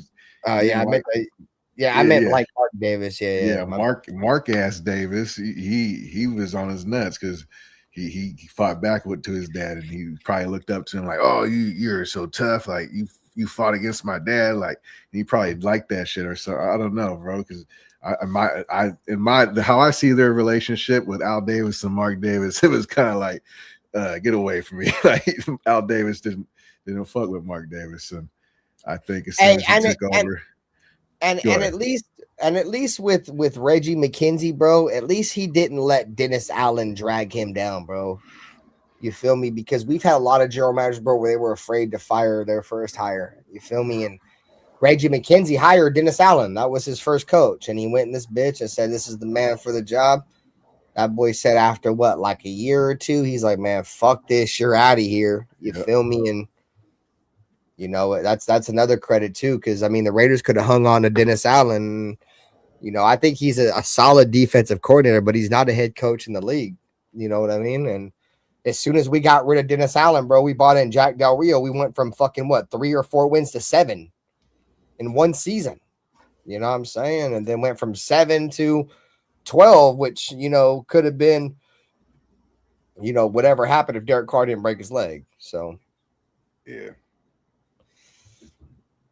No, Reggie McKenzie gets a lot of respect in my book, dude, just because he's one of the few general managers I've seen come into the Raiders and actually build a team the way it's supposed to be built, bro. He came in and realized right off the bat this team does not have a quarterback and they don't have a line to protect him. You know what I'm saying? The big investment they made on that year was they wanted to bring in Matt Schaub. And guess what they did? They're like, we're going to bring in Matt Schaub. We're going to go get all these fucking offensive linemen to protect Matt Schaub. Little do they know, they drafted a quarterback in the second round that would go out there and beat out Matt Schaub. You feel me? But Reggie McKenzie had already built and had a plan in place to succeed around a quarterback. He was going to build the team around Matt Schaub. That's even better for a young quarterback. Now he's got a young quarterback with a young offensive line that he can play now and save a lot of money by not playing Matt Schaub. Like, there's just so many in between the line things that Reggie McKenzie did, bro, that people don't think about, bro, and this little shit like that. Yep. Did him dirty. Mark-ass Davis. But, I don't know if the Raiders were going to go back up. They would have, in my opinion, they would have either had to give Jack Del Rio one more shot or fire him, dude, because the fact that he kept Ken Norton around for all them years and chose to fire Bill Musgrave after probably the best offensive season the Raiders have had in over a decade, and keep Ken Norton around, a guy that had put one of the worst defenses on the field for years. And then not only that, after, the year after you fire Musgrave, 6 or 7 games, and then you fire Ken Norton too. Like, the timing was impeccable, bro. Like, he fucked everything up. Like, there was no reason to get rid of Musgrave. There must have been some power trip there. I don't know if it was a money thing because Derek Carr kept hyping up Todd Downing. Well, Todd Downing's the shit. I know his shit. He rocks with me, blase, blah, almost like Derek Carr, Rob Leonard-ish, right? I don't know if it was a lot of that, the reason why they got rid of Bill Musgrave, but we know at the end of the day, he made the wrong decision doing that. So, and sometimes those decisions cost you your job. You feel me? And that's just the way it is. I heard somebody say that. I don't know who it was. I don't even know if it's true. But they said that he was afraid of Musgrave was going to take his job pretty much. So he got rid of him before he could. Now that's crazy. That's be the head coach? Yeah. That's crazy if he was thinking that way. I don't know how true that is.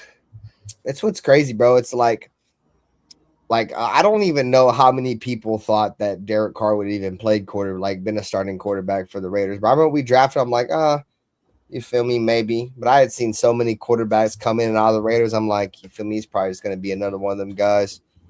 And that's why I always say, bro, like sometimes it's the motherfuckers that you don't really expect that really do something. You feel me? So, like motherfuckers hype up Joe Burrow, right? Because what he did with LSU. But they don't talk about what Joe Burrow did before LSU. But motherfuckers want to make that same argument towards Fernando Mendoza. They want to talk about everything before Indiana, but don't want to talk about Indiana. And when they talk about Joe Burrow, they want to talk everything about LSU, but not talk about before LSU. Like, motherfuckers just be on this bitch just arguing about dumb shit, dog. Just dumbass shit. I feel like motherfuckers who sit here and be like, oh, well, Mendoza didn't do shit at Cal, then you probably just didn't really watch Cal or go back and watch his Cal tape. You feel me? He balled out, but they still sucked. So it was. Then it goes back to what we were talking about earlier, wins and losses. Definitely wasn't wins over there. But they had a terrible roster. Their roster was terrible.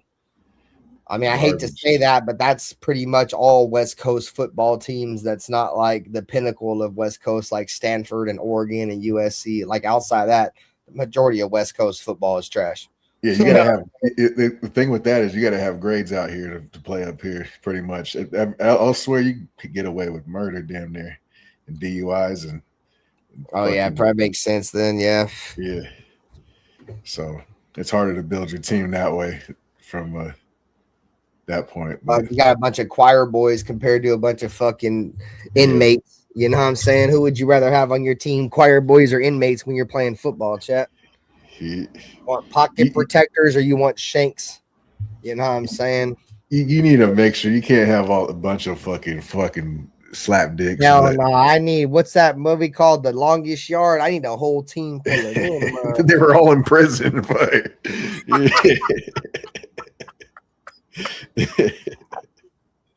You bunch of killers out there, Mike. You know, yeah. Fuck all that. Hey, I saw somewhere. I don't know if this is Raider news, but to me, I was proud of my Raiders. There was like 9 teams that weren't participating in the LGBTQ thing. And the Raiders were one of them out of the 9 players. What is it? It was some kind of promotion, some kind of sign off on having some shit in the end zone with the. No comment on the silver and black lounge part, RaiderBen. No comment on it. My bad. See, as I said it, I was like, "Fuck." Yeah, no comment on that. You know, I'm proud of my Raiders. The guests of the silver and black lounge don't reflect views and opinions of the host of the silver and black lounge. Son of a bitch. No comment on that. I'm gonna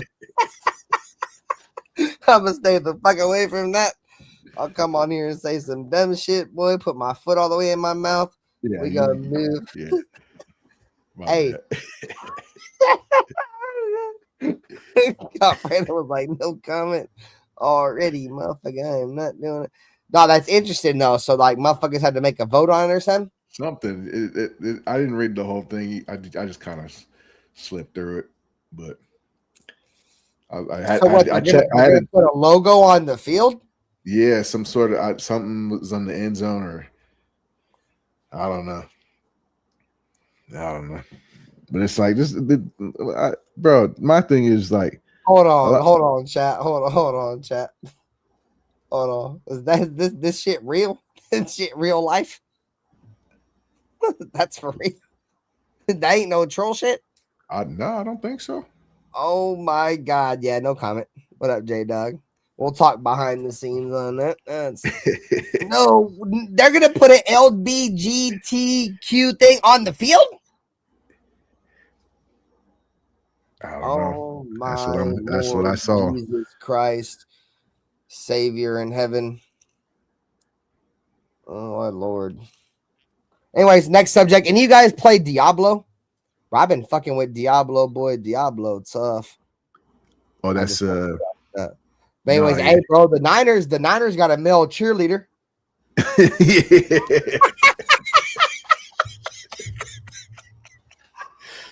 Y'all ever seen him? Chat? Hey, chat. Y'all ever seen the 49ers male cheerleader, chat? Oh, hell no. I got something in store for you if you ain't never seen this. Boy, this has got to be the funniest shit. And it's got to be the most fitting fan base. Bro, y'all better hope I can't find this shit. But why ain't that shit showing anymore, chat? Oh, here it is. I found it. I found that jank. Well, we're gonna leave it muted because it's got copyrighted music on that jank. But here I present to you the 49ers in a nutshell. That's Patrick Mahomes. That's Patrick Mahomes out there too, by the way, chat. His brother, Patrick Mahomes' brother out that bit, jank. You think they was in or out on that vote, chat? On the LBG vote. Was the Niners in or out? Were they yes or no? Y'all let me know in the chat. Because I think that might be Patrick Mahomes' brother making a TikTok that may have saved them. That is actually nasty work. And there's a Micah Parsons jersey right there. Of course. That is out of pocket, chat. He said that's really his brother. Oh no, I'm just talking shit. It looks like you know it, dude. That shit, bro. Imagine, bro, all the shit that's thrown at Niner fans, bro, and then you go, their cheerleader gets caught doing that, bro. That is nasty. That is nasty work. dog. Like that just goes that the stereotype does fit sometimes, bro. That motherfucking fucking fit. You fit, where's that motherfucker, dog? You know Cinderella when he walk up and put that motherfucker on, god damn it. You know what I'm saying? Some things go together like peanut butter, like jelly, you son of a bitch. That shit is crazy. That shit is nasty work. Couldn't be my team. Tripping. He said it's hella funny because Niner fans act like that shit didn't happen.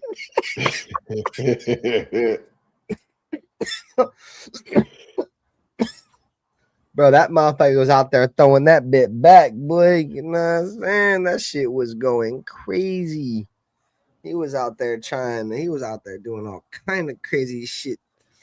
He was out there moving like a woman and shit. He tripping, gang. Couldn't be a Raider though. Couldn't be a Raider though, man. That's some bang bang booty hole butthole gang shit. Yeah. I'm all dumbass Reggie Packs. Anthony said he was recruiting his ass off at Juneteenth. You're recruiting your ass off, dude, at Juneteenth? That kind of sounds sus. What do you do? Putting your asshole like on the street or something? That sounds like some shit that might criminalize you, bro. You were recruiting your ass off on Juneteenth. You were like on East 14th on Juneteenth. You know what I'm saying? You're on skid. Oh, you in LA, you was probably on skid. You know what I'm saying? Figaro or some shit. You was out there pimping your shit, Anthony Provincial out there trying to make a couple of $2, sucky a $5, you son of a bitch. Sucky $5. Let me long time, you son of a bitch. That boy's out there trying to make a couple of $. You feel me? You tripping, boy. Hey, Anthony Provincial, boy, we about to be out that bitch in like 2 months. Like 10 weeks, you son of a bitch. You ain't ready for us to pull up Anthony Provincial 10 weeks in this motherfucker. Nah, a little bit longer than that. Hey Siri, how many days until the Raiders play the Chargers in LA? I found this on the web. I didn't ask for all that, you stupid bitch. I said how many days it is, you son of a bitch. Well, no, I got that shit on my. No, it's like 100 days, motherfucker. I'm a be in that bitch. You about to pull up Anthony Provincial? Hopefully, we go to a taco spot and there ain't a dude there pissing his pants, dude. That shit was some good tacos, but that dude had urinate all over himself. Yeah, that was a random spot too. It looked good. They had the spindle going and fucking cutting up the pastores. It was good. That shit was fire. It was decent, boy, but I didn't expect a motherfucker to be sitting there doing the Macarena, dude, pissing his pants. That was crazy. Yeah. That boy damn near threw the sombrero on the floor, dude, and started Macarena around that bitch. You feel me? That dude just pissed all over himself. Fucking Afakasi was like, Benta. I'm like, what's up? Afakasi like, hey, brother. He pissed all over himself. It's like, brother Ben, he's like, piss all over himself. I looked over, I was like, bro, you bullshit, chat. You bullshit. Boy, that boy was pissing all over himself. What up, young mess? What up with you, gang? That boy was pissing all over himself. That boy was grabbing his crotch and damn near doing the Michael Jackson, boy. Chichamone. That boy was just pissing. Hey, the food was fire. Hey, Anthony Provincial, what'd I say? Anthony Provincial, I was like, hey, bro, hook him up with some of the asada. This boy been eating kangaroo. He's from Australia. This boy don't know what that is. This boy been eating barbecue kangaroo. It's my man's. I love Afakasi, bro. He got the quesadilla, man. I want that boy to get like some tacos or something. You got to get the real, like, you feel me? I guess quesadillas is solid. You feel me? But no, I feel you got to get like a taco with a couple of them joints, and then go from like tacos to quesadillas and burritos. I thought I saw him eat a taco, but it was plain. He got he didn't get the works on it. Yeah. That's it was funny, bro. That motherfucker came all the way from Australia and wanted a Wingstop. Yeah. I was like, I bro, bet. Yeah. I was like, where you want to go to eat? He was like, bro, I want to go eat at Wingstop. I'm like, bro, they ain't got chicken wings in Australia. They got kangaroo wings in that bitch. These motherfuckers tired of eating kangaroo pockets. They over here frying up kangaroo breeding pockets. Sheesh. These motherfuckers got the bellies of like a Furby. You ever seen them Furbies? I'm sure some of you motherfuckers are old enough to remember what a Furby was. They over here cooking up Furby bellies and shit. Y'all are tripping, gang. Hey, but he's different though. He's like Australian Samoan though. You feel me? So he's used to eating the good shit. A lot of Australians are, or I don't want to say a lot of. There's a good portion of them. Like Islander. Yeah, a lot of Islanders in Australia. Nice. He said, Vince. Afakasi's my dog. That shit was hella crazy though. We got stuck in that elevator. That shit was crazy as fuck. Bro, I think Provincial boy was about to pull Spider-Man out this bitch. He started pushing up the top, like the inspection port. He was like, bro, I think this is how we get out. I'm like, Anthony Provincial, I ain't crawling out that shit with my fat ass. My fat ass probably came and fit through that shit. God damn it, you son of a bitch. You better take your skinny ass, crawl your skinny ass up that goddamn wire, you son of a bitch, and go tell them that we need help, god damn it. Bro, he was about to crawl up out that bitch. I was like, sayonara, sucker. Knowing my fat ass, I'll go up there and touch a live wire and my dumb ass be frying up. No, thank you, sir. I am good. I will sit my fat ass right here, bro, and I will pray to the holy heavens that I don't fucking die in this bitch. I ain't gonna lie. Hey, bruh, it damn near felt like I couldn't breathe in that bitch. We had like 6 of us in this bitch with like no air. You feel me? Motherfuckers started panicking. Nah, I mean, I wouldn't say I was panicking, but I was kind of panicking. I was drunk. I was streaming the shit. I'm like, you ready to get me out of here, you son of a bitch. Where's the goddamn fire department at? You son of a bitch. And bro, I went to the receptionist. This bitch act like nothing happened.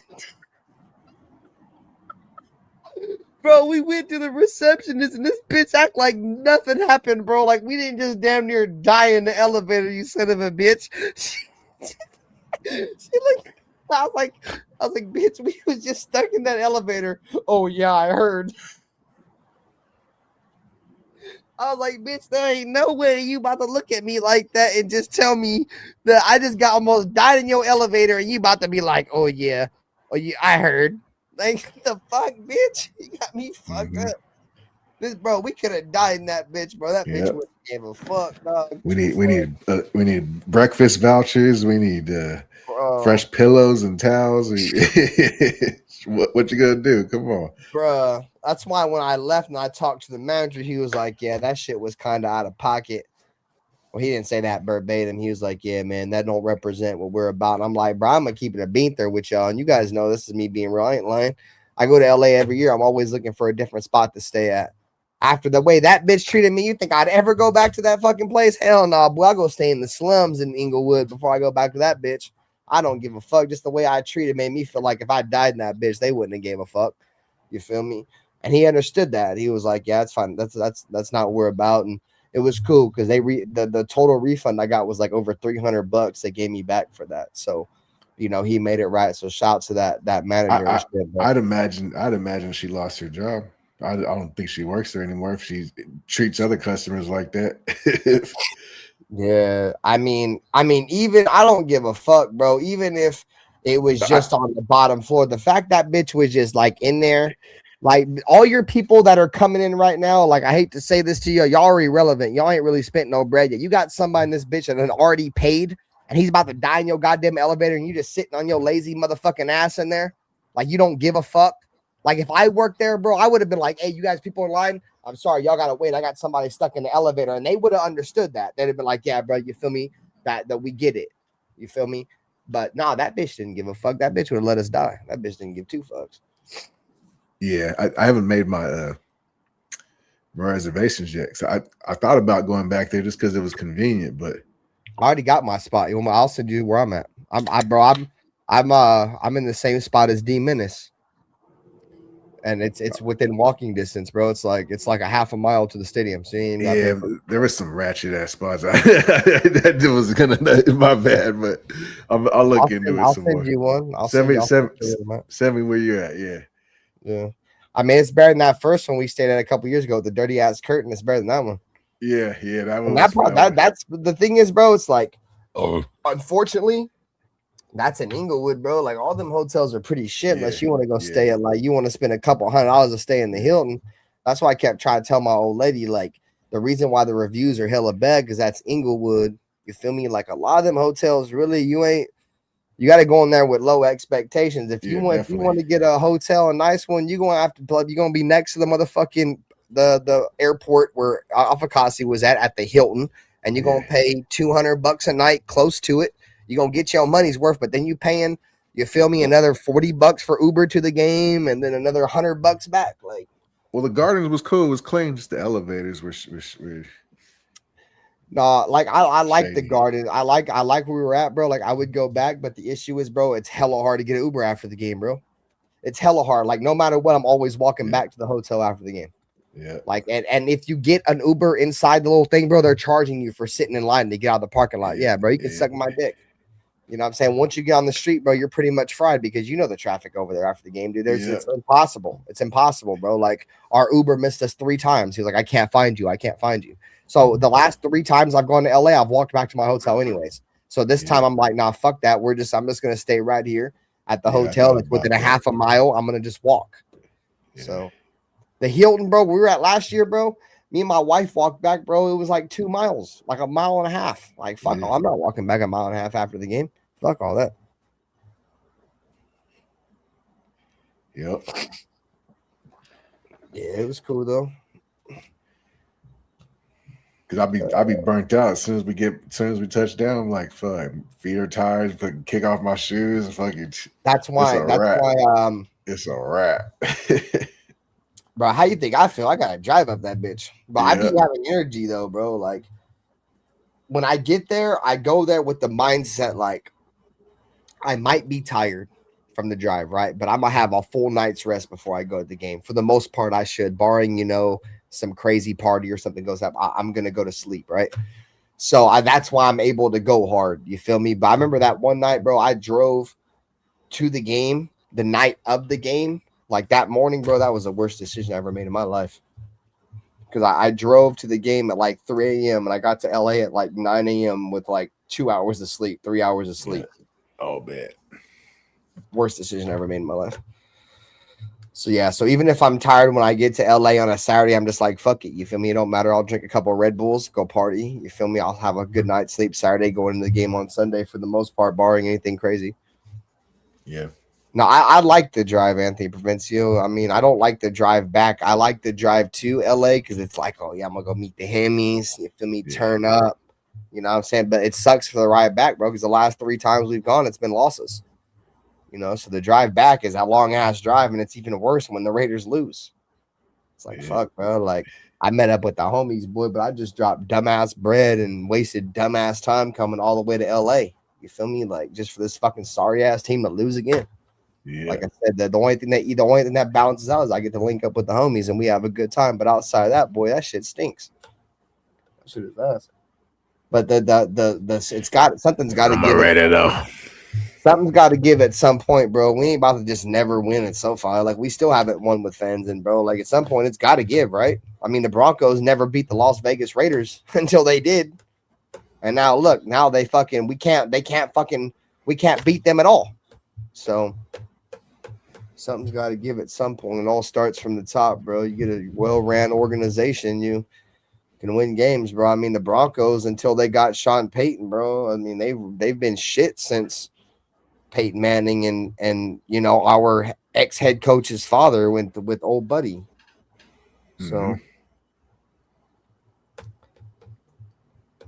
It is what it is. No, yeah, I'm flying in the gas and the comfort of not having to drive there and back.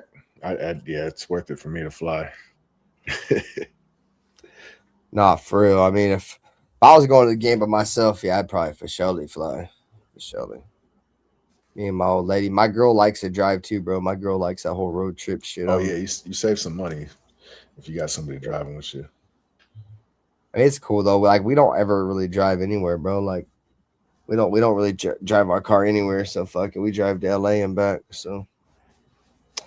All right, y'all. I'm gonna get up out of here. Much love, Nate. Appreciate you for coming by. Black, much love. Hey, shout out to everybody who came through to the stream. You guys hit the like button, subscribe. We appreciate y'all, boys. Should be back in a few days, man. Love you guys. Nutty Raider Nate, appreciate you, gang. You got anything you want to say before we tap out this bitch? No, I just appreciate it. Thank you for having me. A fucking same old, just win, baby. Every Friday night. Shout out to all the homies. Couldn't be here to finish out the episode, but we got you. Yeah. I appreciate you guys, man.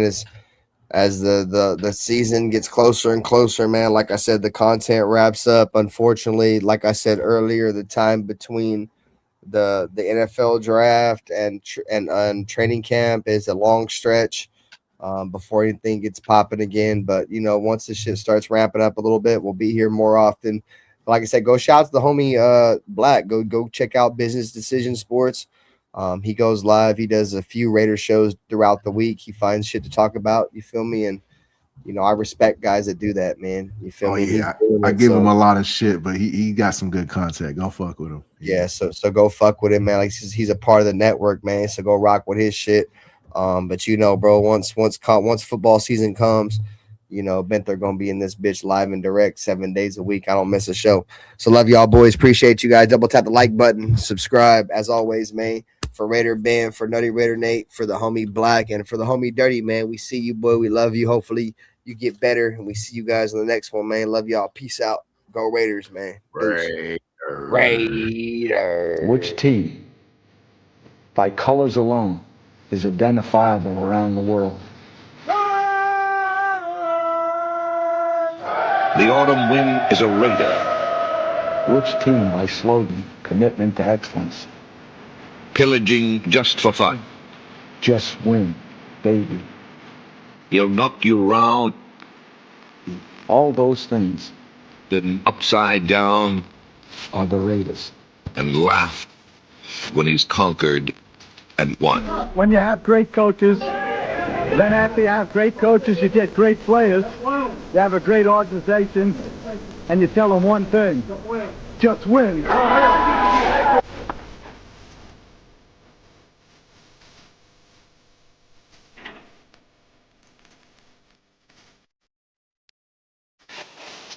He's blown up. Raider.